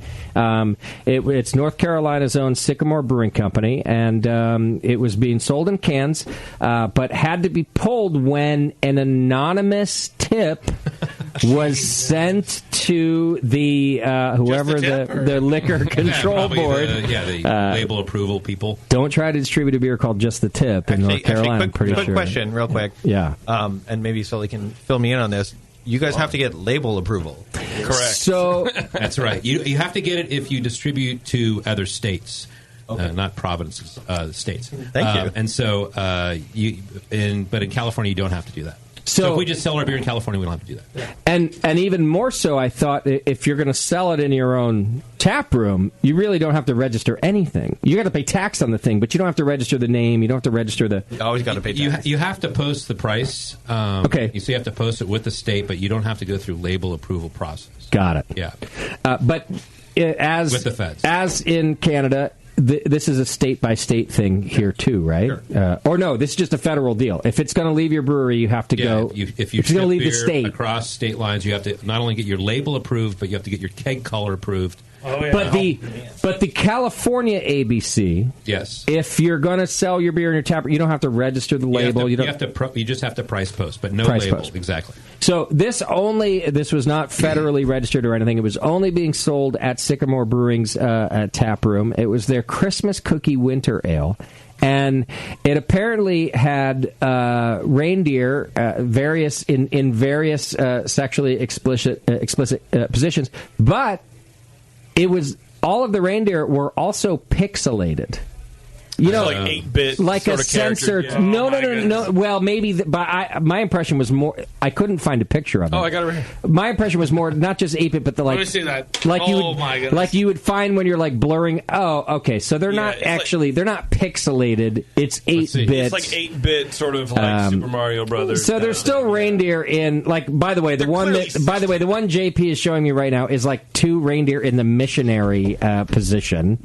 There's definitely 69. Look at this other one. There, okay. That's definitely a reindeer getting his little horns. They're going for like the Christmas sweater kind of vibe. And it was a Christmas sweater, exactly. And it's called Christmas Cookie Winter Ale, but they had to pull it off of the shelves and put it back on with what the brewery described as G-rated can art. G-rated? According to the company's Facebook page, the beer will not be available in stores, and it's only sold in their tap room.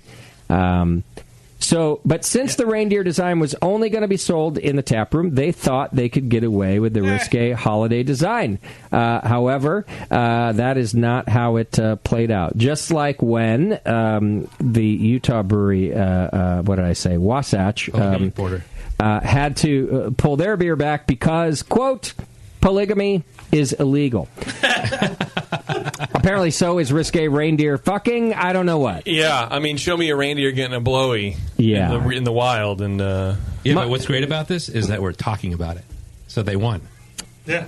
Right. True. Yeah. Now, my favorite / simultaneously least favorite part of this story is that it all came about by an anonymous tip.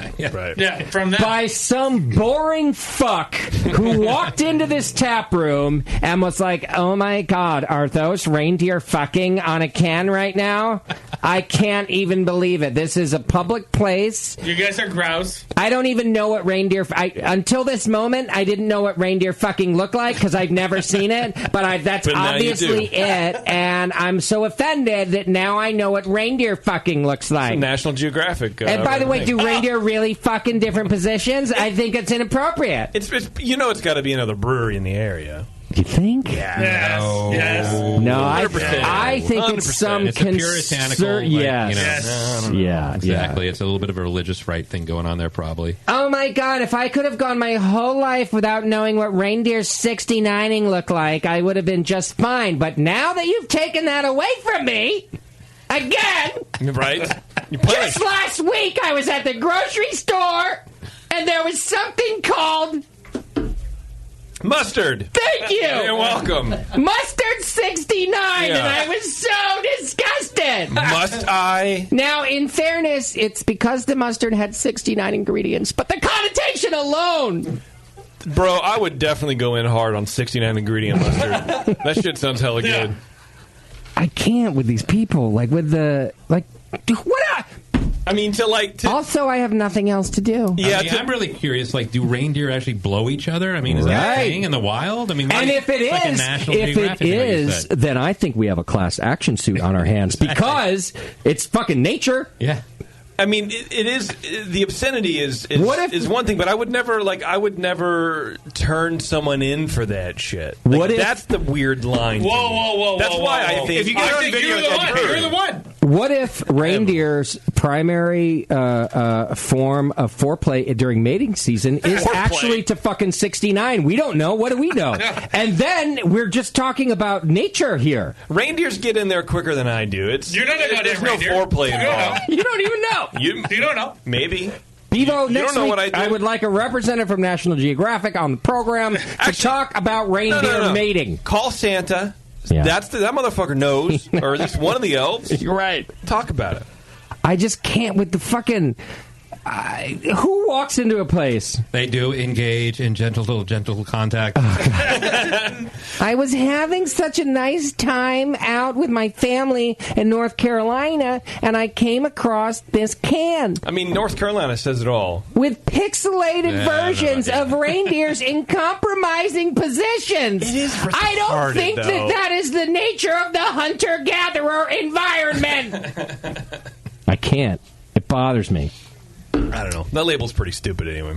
I like the label. I think it's cool. I think it's dumb. You're dumb. We I came am out dumb. with our own ugly Christmas sweater. Yeah, it's but the same thing on a can. It's not the except same with thing. a funnier idea. You're mad that we didn't come up with reindeer I don't know, man. I feel like, I don't know. Basically, I'm tired of breweries getting away with shit. I'm glad they got caught. I'm glad they got, and they're getting fined for it. I'm glad. I fucking hate you right now. I'm going to sue you. Please for do. being you.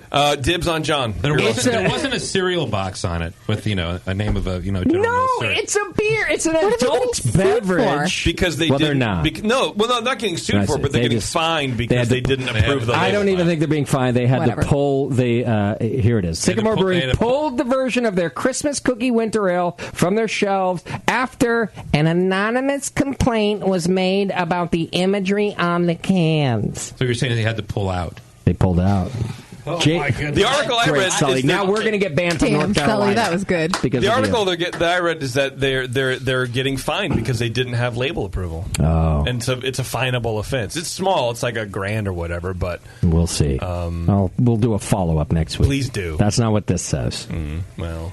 And also, fuck you, JP. I can't believe that you're mad at them for I'm doing not this. mad. I'm glad they got caught. I'm glad that someone got caught for it. You're such a fucking asshole sometimes. It's such a great, nothing comedy thing to do, which you would do. But because somebody else did it, you're like, no. No, I wouldn't do that. Oh, my God. Why? Yeah. Because I think it's beneath... You would just the do statute of limitations. So ridiculous. This is totally coming to blows later at Toto Santos cider in the Yeah, the rumble and the bungle is what we'll call it. Jeez. Yeah, I don't know. All right. Well, here's another one. All right. Okay. And this one I think Sully's going to piss me off during. Okay, all right. I'm next. Here we go. I need some Canadians, some backup here. Come on. We got you. We got all right, you. yeah.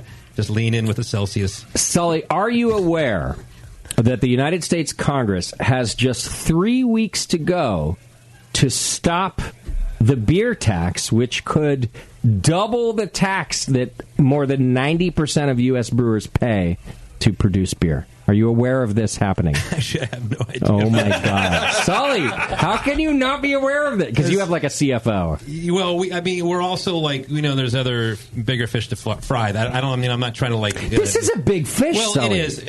And I'm sure that there are people that are, keeping an eye out for this, mainly the large breweries, because they don't want to pay for it. So they probably have their people in Washington that are keeping an eye out for it. But what's Sully going to do? Yeah, I don't know what I could do. I'm just trying to make hard seltzer now. I want to make soft seltzer. The claws. Let's just make soft seltzer and just love each other. Well, what's it going up to? What's going on? Well, I'm mad at you for not knowing about this. I know, because you just get a little more riled up here. I do think that the big brewers are the ones who are going to lobby against it, but I actually think that this affects small brewers even more, and by association, my business as a retailer, because you know that the shit's just going to get passed on. Of course. And the cost of beer is the cost. What's it going up?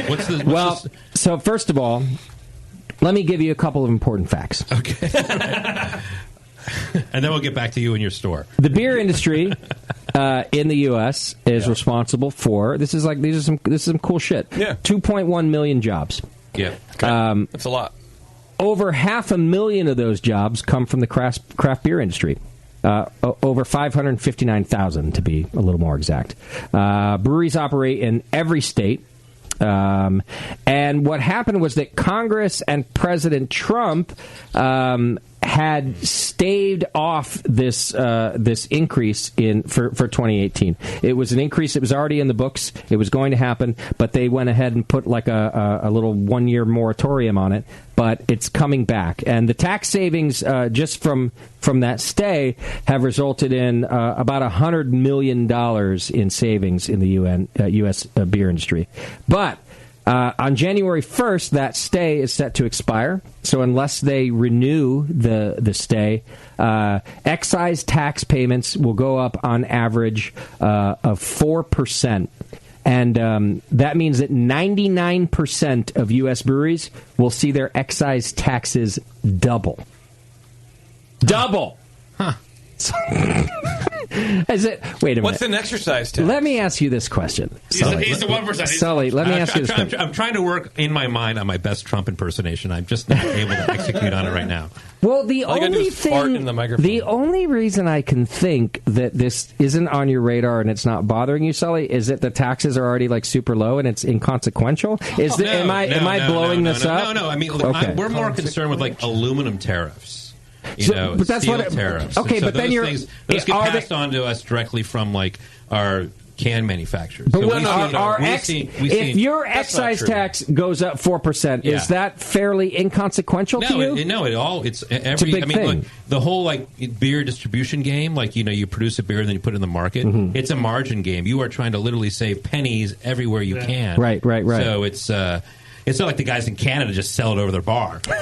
These fucking guys. Yeah. Like, or at the beer store. 2-1A is like, several levels higher than us, right? Sure. They sell a lot more beer than we do. But 4%? Right. No, I mean, no one wants to lose that, you know? No, exactly. Graham, you're an accountant. What's your excise tax? Do you know? It's based on the barrels. It's per barrel? Yeah, it's per barrel, so... Ish. Yeah. What are we talking? Hectoliters. What are we talking here? What is it? 7%? If it were to increase, that would directly impact our profitability. Sure. Yeah. Unless you pass it on to me and the consumer. No, that's what will happen. You have to pass it on. Which is what's going to happen. Yeah. This is why I'm bothered by this, because at the end of the day, any tax gets passed on to the consumer. Right. It just always happens. Yeah. And I'm going to tell you right now, our numbers we're 5 years into this thing now. The first 3, we were seeing like a nice steady rise in sales. And draft sales in particular, over the last 2 years, have gone the opposite direction. Our bottle sales are up. Our draft sales are down. And part of that, we think, is directly related to the cost of beer that gets passed on to us, which then gets passed on to the consumer. None of this is wrong. I'm not saying anybody's doing it wrong. I'm just saying it's affecting our... Mm-hmm. We are no longer in a growth phase, and we're only 5 years into this thing. Why don't you have hard seltzer on? We probably will. Yeah. It has to be a malt-based hard seltzer per our liquor license. Really? That's a thing. Yeah. Well, it's called grain-based sugar. Grain-based, exactly. Yeah. Grain-based sugar. So as long as long as they're doing it that way, then we probably will. So, we brewed one for fun. Yeah, we did like a... Did you like it? No. I've never had one. You know what? I should have brought one in. I was at the store the other day, and Taryn's like, give me like a cider or something fruity. And they didn't have ciders. They had dry cider. Anyway, so I got a local made, and maybe I'll say it, maybe I won't.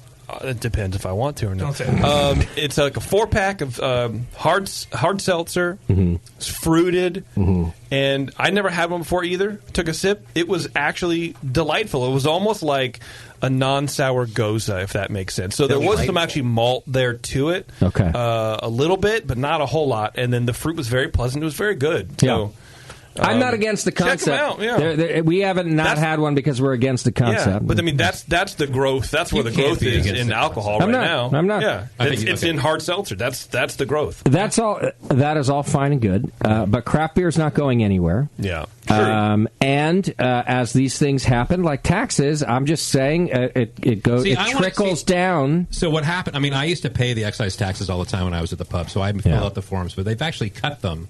I think it was $7.20 a barrel, I want to say. They did. You got a big cut, Yeah, so in 2018, I think it was, correct me if I'm wrong, it went down to $3.50. And that's the first 60,000 barrels. So most small breweries are paying the $3.50 rate with the feds. And, of course, you have to pay your state tax. I believe that in 2016 or 2017 is when it went down. But it went down with a tiered bill. So they were like, yeah, cool, we're going to bring you down to 3.5 or whatever it was you just said. It could go back but it's going to go, it was set to go back up in 2018, which is what, in 2019, which is what Trump and Congress were like, all right, cool, we're just going to not make it go up yet. But on January 1st, without another extension, it's going up. And it's a big deal. I think it's a big deal. It is. I mean, because if you look at it, under 60,000 barrels, it's $3.50 a barrel. Yeah. And then above that, up to 6 million barrels, it's $16 per barrel. And think about that spread that you just said there, right there. And I think that's the most important part. So what was it? Over how many thousand? Over 60,000 barrels, it goes up to $16 per barrel. So everything between 60,000 barrels and 6 million barrels gets taxed at the same rate. That's crazy. That's like 3 breweries. Right? That's a big deal. Yeah. That's crazy. Because it includes mostly small breweries in the below 10,000 barrel range, and barely touches a couple big breweries like your Sam Adams and your Sierra Nevada and your New Belgium. And, of course, your big ones other than that. But in terms of the craft scene goes, a whole shitload of small breweries just got lumped in the tax rate of being a massive brewery. That makes sense to me. And I think that's a big deal. Well, everyone who owns a brewery is just getting rich. It's just a money printing machine. I mean, my car is running outside with the air conditioning. Is it still running? Yeah. Still running. My driver's out there. And you're not even asking me to cut the show short. We just flew here from California, right?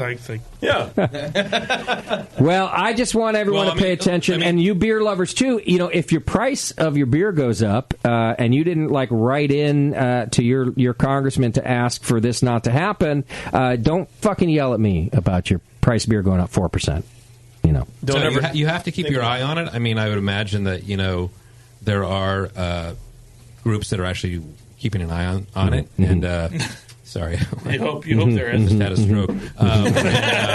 Right. Because I haven't been following this, and now I feel like I have to catch up right now, and you should have given me a heads up before I got to the show. Oh, my God. I go out to the car and read It's your fault. It's your fault.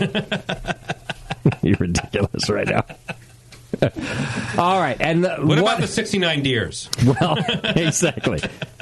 All right, and then the last thing, just because it happened in the news this week, and I think it's important, Ballast Point back in the news after selling for $1 billion. Mm-hmm. Wow. What a fall from grace. Just a short couple years ago, and since then, Constellation Brands has been writing down the value of the company. Their beer sales, which actually initially rose to, I forget what it was, but from the purchase price, they initially rose, but very quickly the following year drastically dropped to almost half of what they were doing. Ballast Point, so they have their plummeting sales already, so they were valuated at about $1 billion, and which is what they got bought for. And a lot of people thought that was crazy, but also thought, you know what, over time, it's probably going to pay off. But very quickly, sales tumbled, and then the valuation was actually made on a brand. Yeah. This is a thing that annoys me about big business versus small business. Big business is actually allowed to put a value on their brand. And in this case, the value was whatever they thought sales was worth. and then the difference between that and $1 billion was what the brand was worth. And if the brand loses value as a corporation, you can write off that loss. Yep.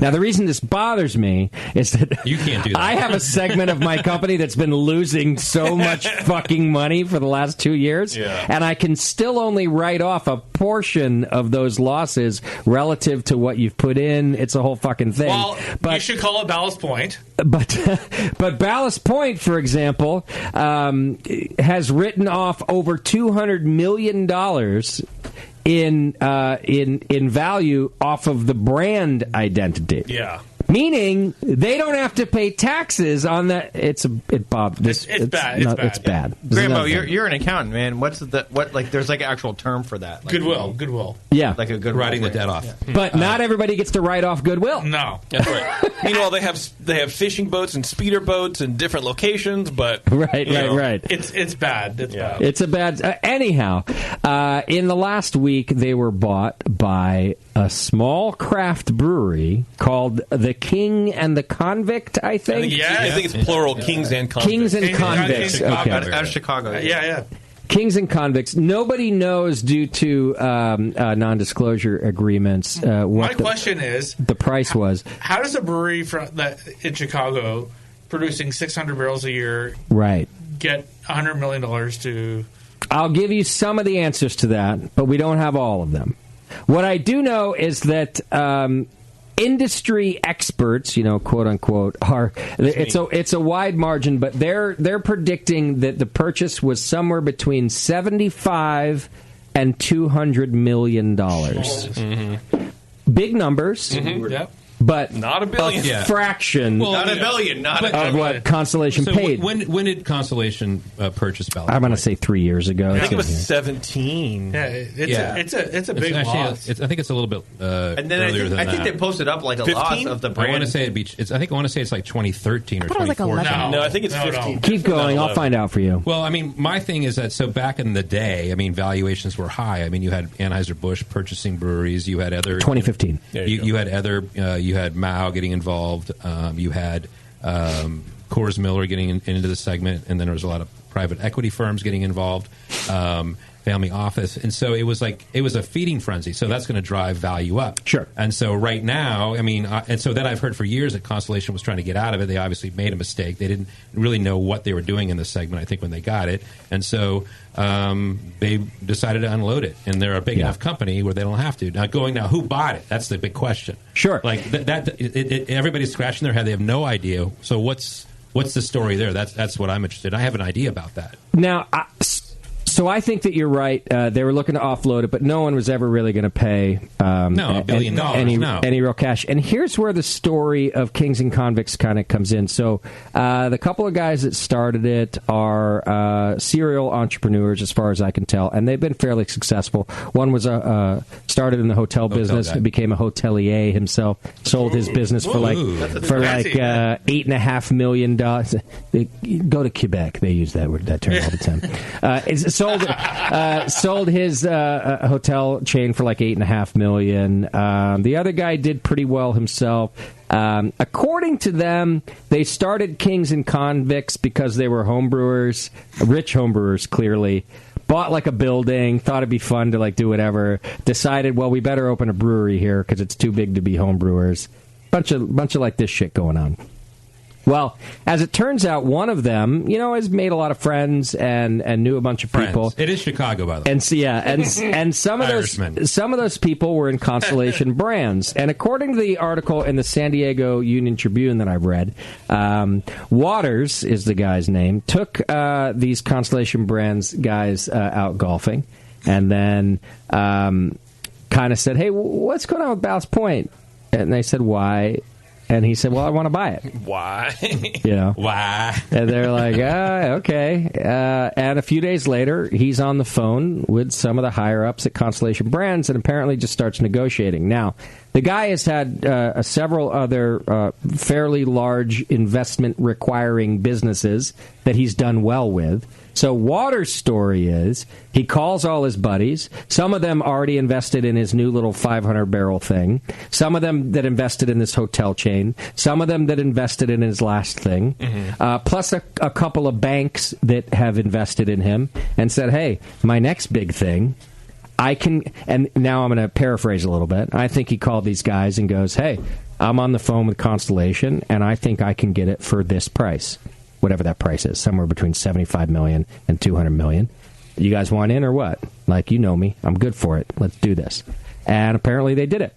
And how much beer are they going to produce this year? It's like 200,000 barrels or something like that? Yeah, which is way down. So at their peak, they were at almost 500,000. They were like 400-something thousand. So that's when, right after they got bought, they were kind of on the rise. But immediately, within a year, that went down to like 200,000 something, which is nothing to shake a stick at in the craft beer industry. Huge amount of beer. But it does depend on what the expenses are and so on and so forth. So I don't know. Well, I just want to say one more thing about the investment. We don't know. There are some names listed on the LLC that they started, which is Kings and Convicts BP. Okay. BP LLC. That's their corporation that was filed in the state of California because that's where the company's based. They made one important distinction. While not listing all the investors, some of them are listed, none of the investors own more than 25% of the company. And this is an important number. Yep. Because the Brewers Association has defined craft beer as under 6 million barrels and not being owned by any entity, more than 25. Outside entity, more than 25%. Yeah. So they carefully structured how it's owned. For example, Waters owns like 22.5%. His partner owns 22.5%, and it goes on from there.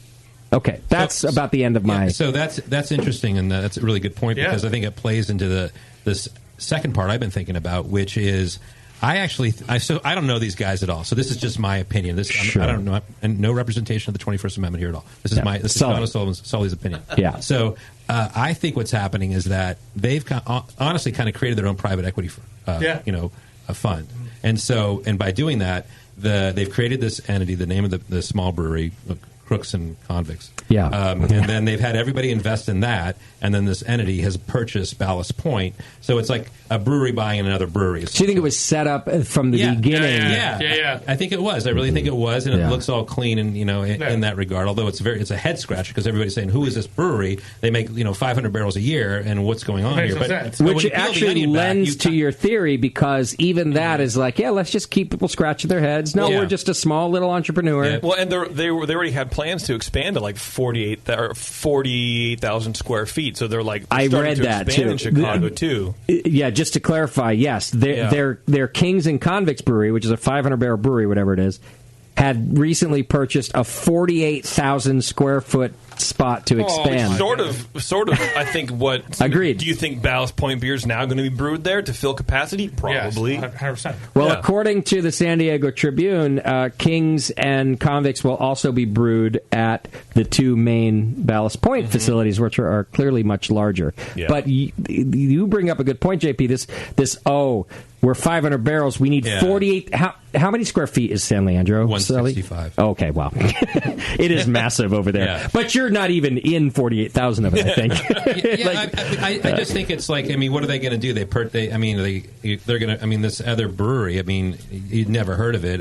I agree with you. Of course they're going to brew that beer at a Ballast Point facility because they have the capacity, probably. I'm also agreeing why would they create a new brewery? Yeah. Like, why would they, with this 40,000 square foot, put a brewery in there? Yeah. Like, that doesn't make any sense to me either, because if you have all the capacity already in place, why would you add to it? Maybe there's another play there. I don't know. And you never know. People, it would. All right, if you're, let's just say you're right, that the whole idea was to eventually get to here when they open Kings and Convicts. It's clever. It's a very thought-out, multi-step process, and I don't think this way. So I'm always like, "Whoa, that's cool! They did this new thing." I don't think this many steps ahead, right? Yeah.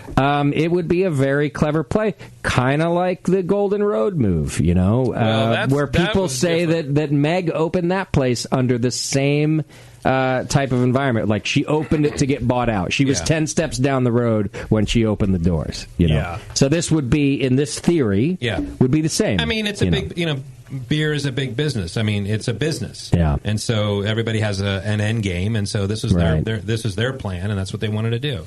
Because I'm such a dummy, I always hope that it's not that way. I hope that this guy, like, he's kind of done well, and I'm going to open this brewery. And then I had a golf game with Constellation one day and said, I'll give you 100. That's his story. You know, and I'm always like, cool, I work like that. I could maybe that could happen. Maybe where's my 100 million? Let's go play golf later. Yeah. There's probably the stories in there somewhere, but that makes sense too. That's how deals happen. You know, that's the story. Yeah. Right. So, Bevo, did you reach out to them to get them on the show? You had texted me the other day.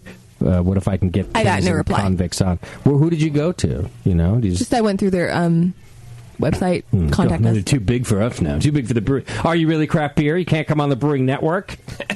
Don't make me do negative PR about you. So, what I've read from the Chicago Tribune is that Richard Mahoney, who owns the largest stake in Kings and Convicts, which I don't know if it's the BP LLC that you were talking about, but maybe the main corporation, he's chairman of the board of the Wine Group, which owns wine brands like Cupcake.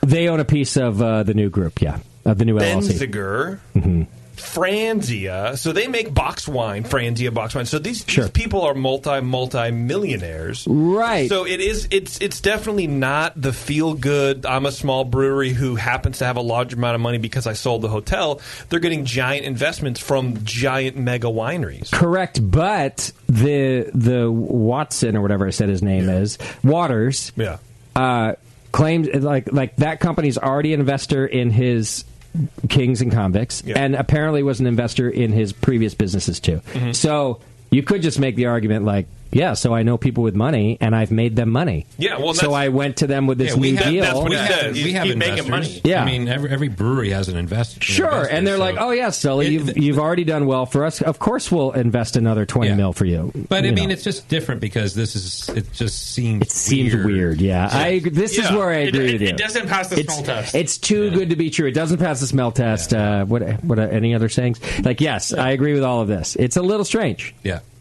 Well, I thought I'd bring it up, and it's an ongoing story. We will continue to try to get them on the program. Yes. Not that they'll, say anything they haven't said already. No, I mean, they might just do the regular PR thing. Well, I can't imagine they would come on. I really can't because they're so big right now. I think they would. I mean, their website crashed when the news came out. Their website was They should down. totally come on. They need to Why would you not? Whatever their plan is, number one on that plan is to make Ballast Point look like craft beer again. I 100% think they'll come on the show. I know. All right. We'll see. I think we'll get them. That's their move, right? Like, and if they don't, we'll continue to shit talk about them. I wonder if they'll bring Colby Chandler back. They should. I like Colby. Yeah. Are you talking about New Belgium? Well, I did want to, although there's not a lot to. I don't know what to say. So New Belgium also sold to Kieran. It's important to note that New Belgium, one difference here in most of the buyouts that we've seen is that New Belgium is an employee-owned company. So, first of all, when it was announced that it was pending employee approval. Right. Second of all, and I think they approved it. Yeah, and they did. Yeah, the payday is spread out among. It depends on how long you've been there. Yeah. Now, obviously those who founded it. Obviously Kim Jordan has a substantial. I don't know for sure, but obviously she has a substantial shares in the company. Sure. Yeah. But so do. Gosh, I know a handful of people who have been there for years and years, and they're either. Forgive me for using the term like just brewers or just this or just that, but they're the people who are normally not included in a buyout. And I read that a good amount of people are making over six figures on the deal, and some significantly more than that. And I've always kind of said, like, I like the American dream. I was proud of Jack White at Ballast when he got $1 billion for a company he started as a homebrew shop, because I believe that's like kind of the American dream. This one is a little even more than that. Here's a bunch of people who are like your regular blue-collar brewery workers that maybe have been with the company for 15 years. Yeah. They just got a chunk of change out of this thing, and I am proud of them and happy for them. So I think that's unique that it's an ESOP. Yeah, I mean that's the interesting thing. It's also when you have an ESOP, is that how do you get paid? Mm-hmm. You know, you either the company is growing and maybe there's some sort of payout, along the way. But sure. So I think, and I don't think I'm speaking out of turn here, that I think the employees were asking for, hey, what's going on here? We have to do something here. And so in some ways, I think it was.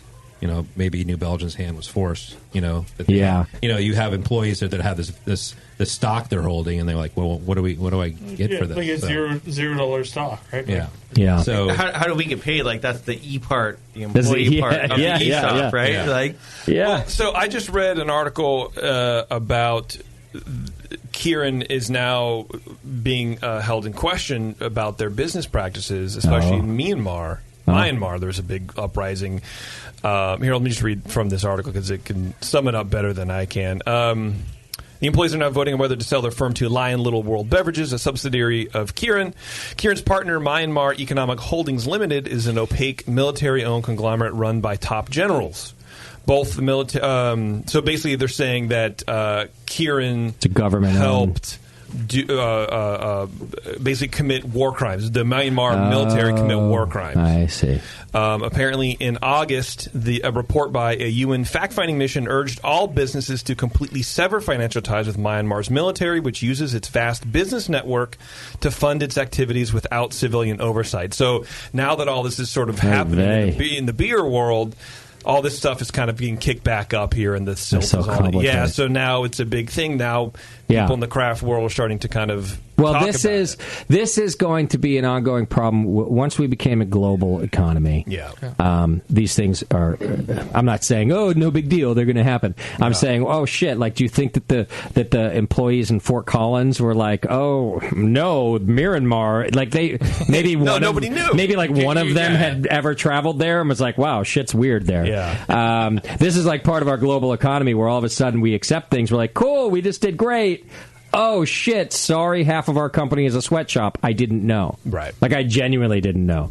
So that is even more complicated. That goes even farther. Yeah, I'd never heard that half of Kieran is owned by a company run by top generals of the Myanmar military. Sure. And you never would until no reason for it. Yeah. Well, another thing about that the employees are like, hey, how are we going to get paid out here? A friend of mine with Lagunitas recently told me, like, you know what? If it weren't for the Heineken buyout, I am fairly confident we'd be going out of business right now. We did this expansion, we did this growth, and then craft beer kind of hit a wall. We already were extended. It's tough to make a living at that size. Yeah. And I think I would venture to say, and this is just me guessing, that New Belgium was up against a similar environment. I think New Belgium sales are strong. I think it's a strong company. But I think the ESOP structure is difficult. And I think that their size is extremely difficult. And without an infusion of cash, maybe they were fucked too. And they weren't going to publicize that. They're going to, Lagunitas wasn't going to publish that. I mean, this was just a friend kind of going like, hey, man, we're here because of the buyout. I mean, the whole business of beer is evolving, obviously. I mean, there's, when we first started canning our beer in like 2006, a little two-head filler in our little brewery in the back of San Francisco at 563 2nd Street. There were 1,500 craft breweries in the country. There was probably 25 breweries putting beer in cans. Yeah. It's like, and there'll be 8,000 craft breweries in the United States. Sorry, Canada. By the end of the year, and so that's there's the competitions. And I totally agree with what they said. The Lagunitas comment is that they had a brewery in Azusa. Which I don't think it's there failed. anymore. Yeah, it failed. I mean, it's like I think they've parted out that place. Actually, that's I'm glad you mentioned that because that was a caveat to the thing. Because of Azusa, Lagunitas felt like they would have been fucked without the infusion of cash. But anybody that size can make that mistake. Shit, I made that mistake at my size. We're about to close our other location. Imagine being that size. You pump $10 million into a brewery that fails. Yep. Oh, shit. Like, what is going to happen now? And I think that there was a phrase that came about when the U.S. did the bailouts of the car industry and Wall Street, which was like too big to fail. Yeah. which felt like a scam. Like, why are you telling me too big to fail because I'm a small business and I'm allowed to fail?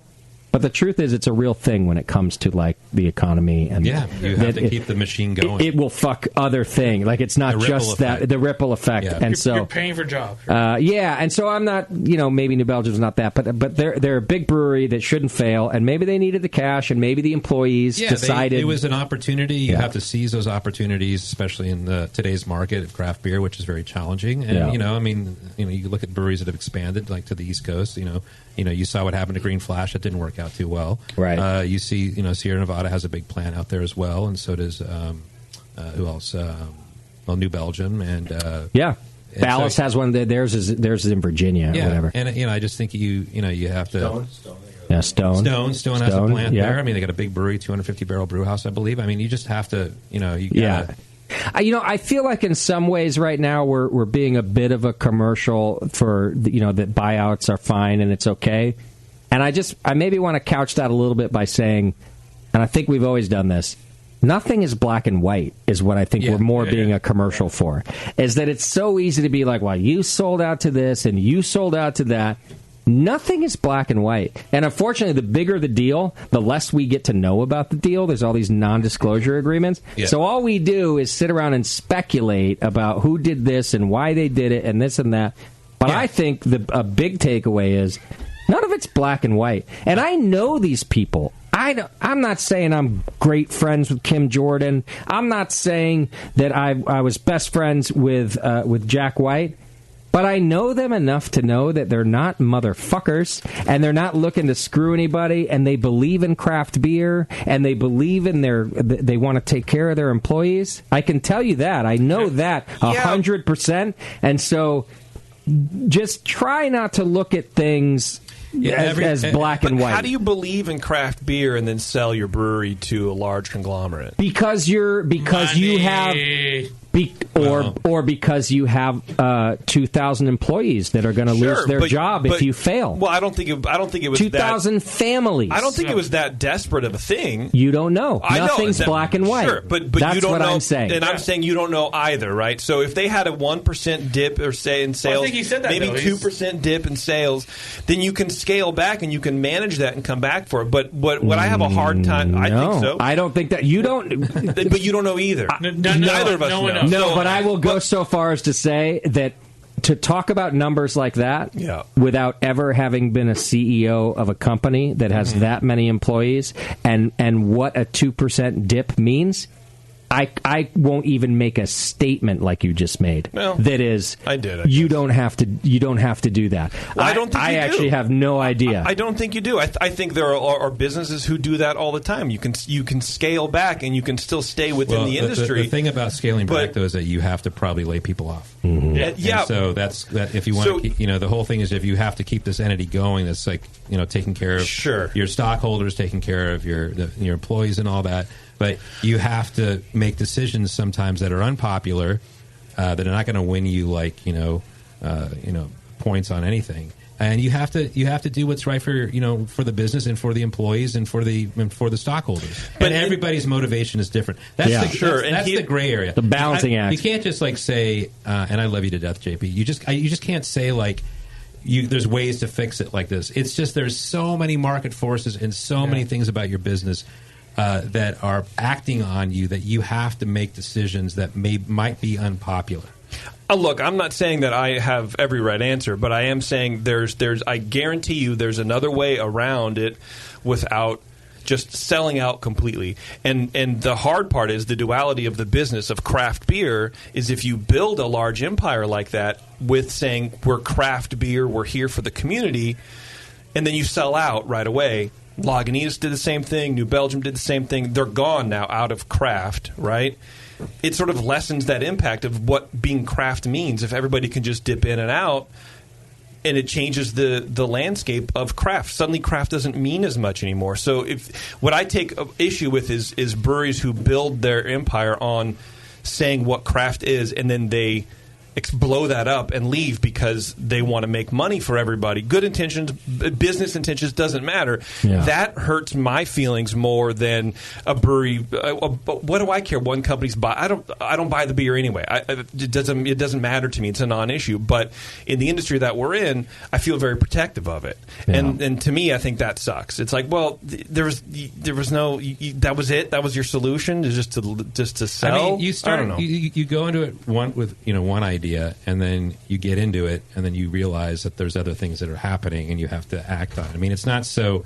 Yeah. It's not so black and white. I mean, it's not cut and dry. Everyone goes in with I can tell you that I can tell you that the decision, and I don't, I'm not going to speak on their behalf, but I can tell you that the folks at New Belgium probably thought long and hard about this, and I'm sure, and we're deciding and probably had other opportunities not to do this, but market forces and what they needed to do for their employees, force their hand to maybe act this way. Yeah, and you also, and I think that your employees have a lot to do with it, because it's something that you have built, and you've brought these people on board with your.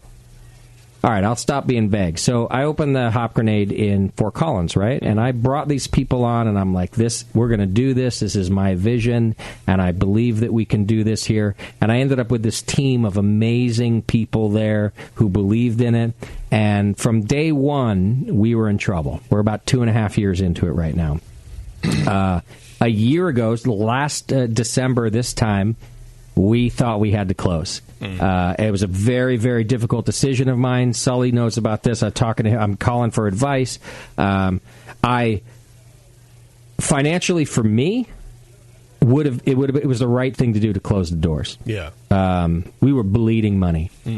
But I believed in the concept, and my team out there believed in it so much that I felt like I was letting them down if I didn't keep going. So I made a new deal with my landlord, and we committed to another year. And I did that not because it would have taken a miracle to benefit me. Right. Like if another year turned things around, which a miracle was required, we had to turn business around by like 300%. Then it would. So it was more for them, and I believed in, and they were like, Justin, we can do this, so we gave it another year. And that other year cost me another $200,000. Man. And now we're closing at the end of this month because there's nothing more to do. And those decisions were made kind of like what Sully's talking about. Like you it's just not black and white. And by the way, if someone had come in and said, "Oh, we'll infuse money into it. Maybe you have to change this little thing or that little thing, but I would have looked at every one of those opportunities. Of course. I would have looked at every one, and I would have done it for my team, for the people. And I'm not saying doing that is bad. I never said that. Yeah. So I just want to make sure you're not talking to me specifically. I'm reiterating that nothing is black and white, and when your back's against the wall, you entertain all these ideas, even if you spent the whole time saying we're always going to be independent. I actually try to never say never. I never say always, and I never say never. I think I make a lot of mistakes, but that's not one of them. Where I'm like, I'm never going to do this, and I'm always going to do this, because I think that when stuff gets difficult, that's a lot of bullshit. You will always do whatever you can, and you will never try to fuck over your employees or anybody else. So this always in the never attitude, and the black and the white, I just don't think it exists, and I think that's what Sully's trying to say too. I mean, look, you tried to make a go of it out there. You renegotiated with your landlord. You did everything you tried to do, and that's sure. So that was your attempt to sort of right the ship. Yeah.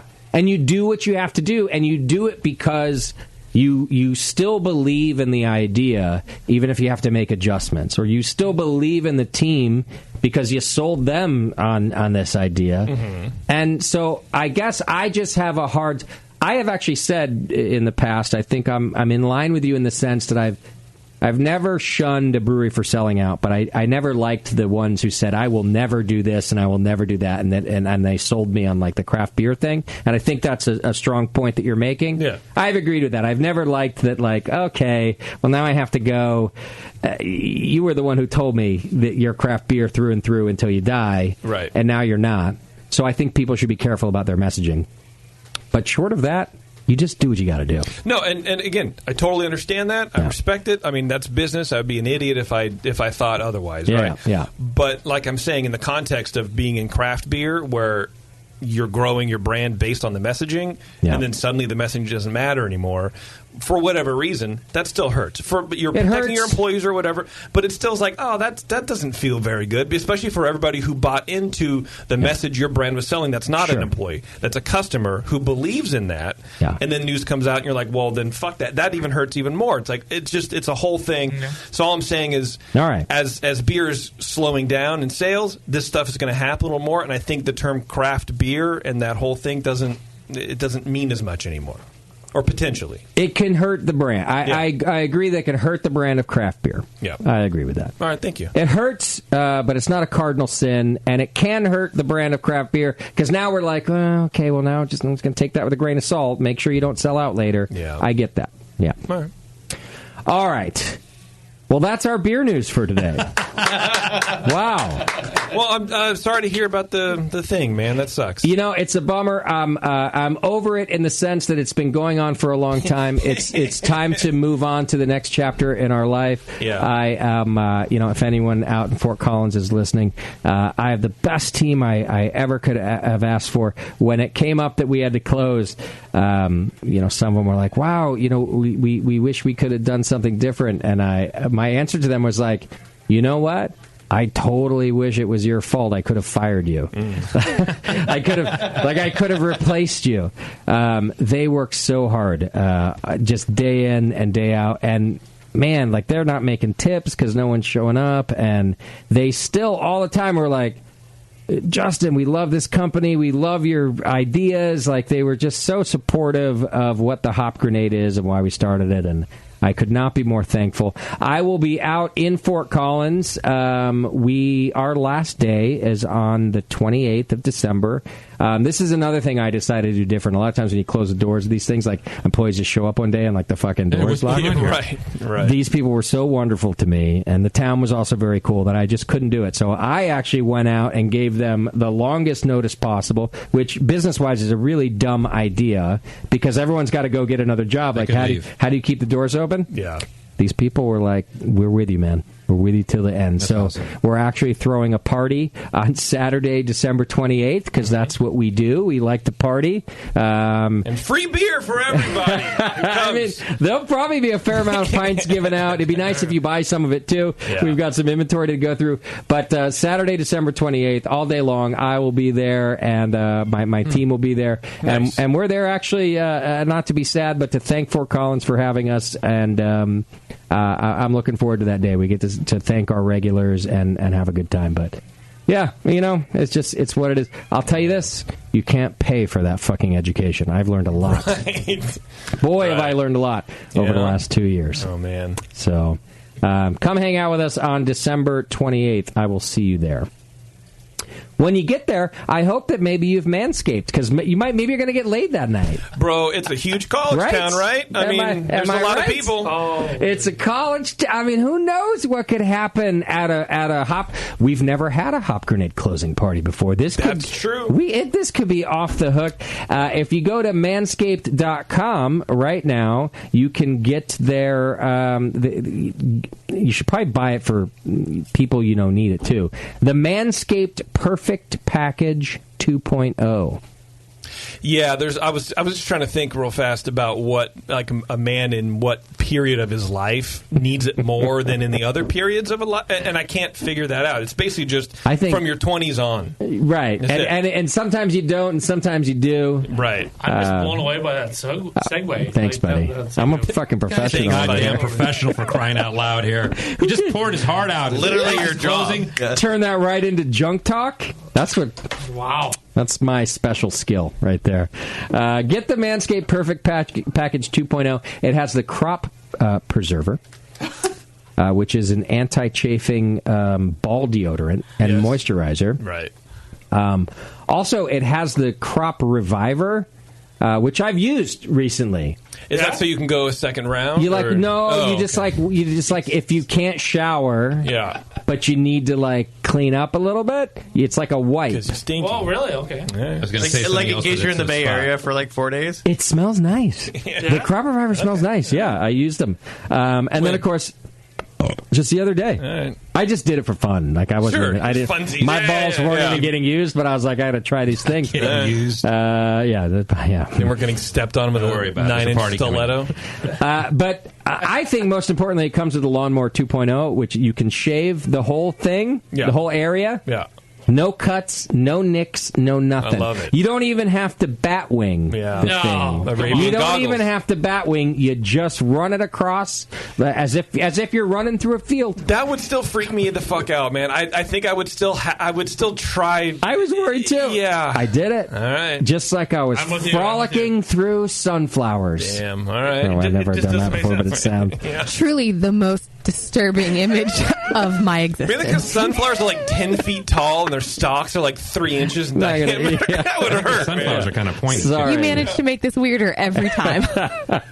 Go and get the Manscaped Perfect Package 2.0. Go to manscaped.com, use coupon code BREWING, and you're going to get 20% off. Whoa. Plus free shipping. Oh, that sounds amazing. It sounds like an amazing product. That's a deal. That I'm sure Aaron likes. Clean up your nuts and make Santa proud this year by getting... Make Mrs. Claus proud while he's out about. Yeah, I mean, if you're looking for a gift in the man in your life, for the man in your life who all right, I know that there's women out there I really wish you would just clean that motherfucker up a little more. Yeah, but sometimes I think women are too nice to say anything. Right. Yeah. So just subtly give the in the middle of the office Christmas party. Chuck, look, I know you're my boss, but please open mine first. Right. Go to manscaped.com, use coupon code BREWING. There you go. All right. My balls have never been so clean. All right. Or so non-warm. Oh, that's what I meant. Okay. Twitter game. All right, let's go. What did we have? Well, speaking before of Duke Cannon, if you know what I'm trying to say, Doc has opened a new business called Doc Cannon. Yes. And I want to know what he did there. What was his new business, okay? Pete Dink says, good for Doc going into the flame-throwing vape business. Okay. So vapes that are also flamethrowers. Sounds dangerous. Which sounds like Doc. Vaping's already... Have you ever seen, they blow up sometimes in people's faces? Yeah, but so do phones. Really? Yeah, laptop. I mean, shit happens. It's a battery. What are you going to do? All right. Josh says he literally fires himself out of a cannon. It's all in the name. Doc Cannon. Doc Cannon. Okay. Which, again, sounds like Doc. Effing Beer says, arms dealer to Chechnya. The ammo is all the teeth he's been collecting over the years. In Chechnya, we don't have lead. Yeah, we fire teeth all made lead. from American mouths. All lead is used in nuclear program. And paint to eat. Okay. T.N. Brewing says he provides speech language classes to up-and-coming podcasters. That's funny because of his slurring. That's right. Right. The Brewer of Seville says he sells big-ass bars of soap made from the tears of divorced men who have been taken to the cleaners. His flagship bar is called Dr. Loveless, comprised of the assets his ex actually let him keep. Ouch. This must be a divorced person who went for the jugular. It reeks of despair and disappointment. Oh, God. Damn. Yeah. Someone went... Is that his brother? That sounds like Doc's brother. No, I know who this is. We met him in Rhode Island. Really? Him and his nice wife. Did he take us out for the weird sausages or whatever we ate, or just it was another person? I don't think so. It was a different person. Rhode Island dogs. God damn, that was harsh. That was a pretty good one. I hope Doc's not on Twitter tonight. He'll be like, who the fuck?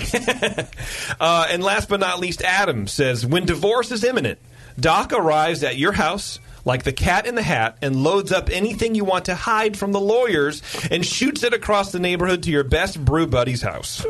Okay. Which, technically, he is very savvy at, and he could build a launcher like this. Yes. If anybody would do that, he could do that. Wow. So what I like about this is that there's a lot of. I mean, Doc hasn't been on for a while, especially not dishing out sensitive information like this. I mean, some of the stuff he hasn't even said since like Martinez. People are still following along with his divorce. Yeah. Is that still going on? I'm pretty sure it's still going on, so they're not far off. That's why I was wondering if it was his brother. Okay, all right. So there you go. That's it. Okay. I like teeth bullets for sure. Yeah. You know what? I wanted to pare him down because I don't like usually this many, but I thought all of them were.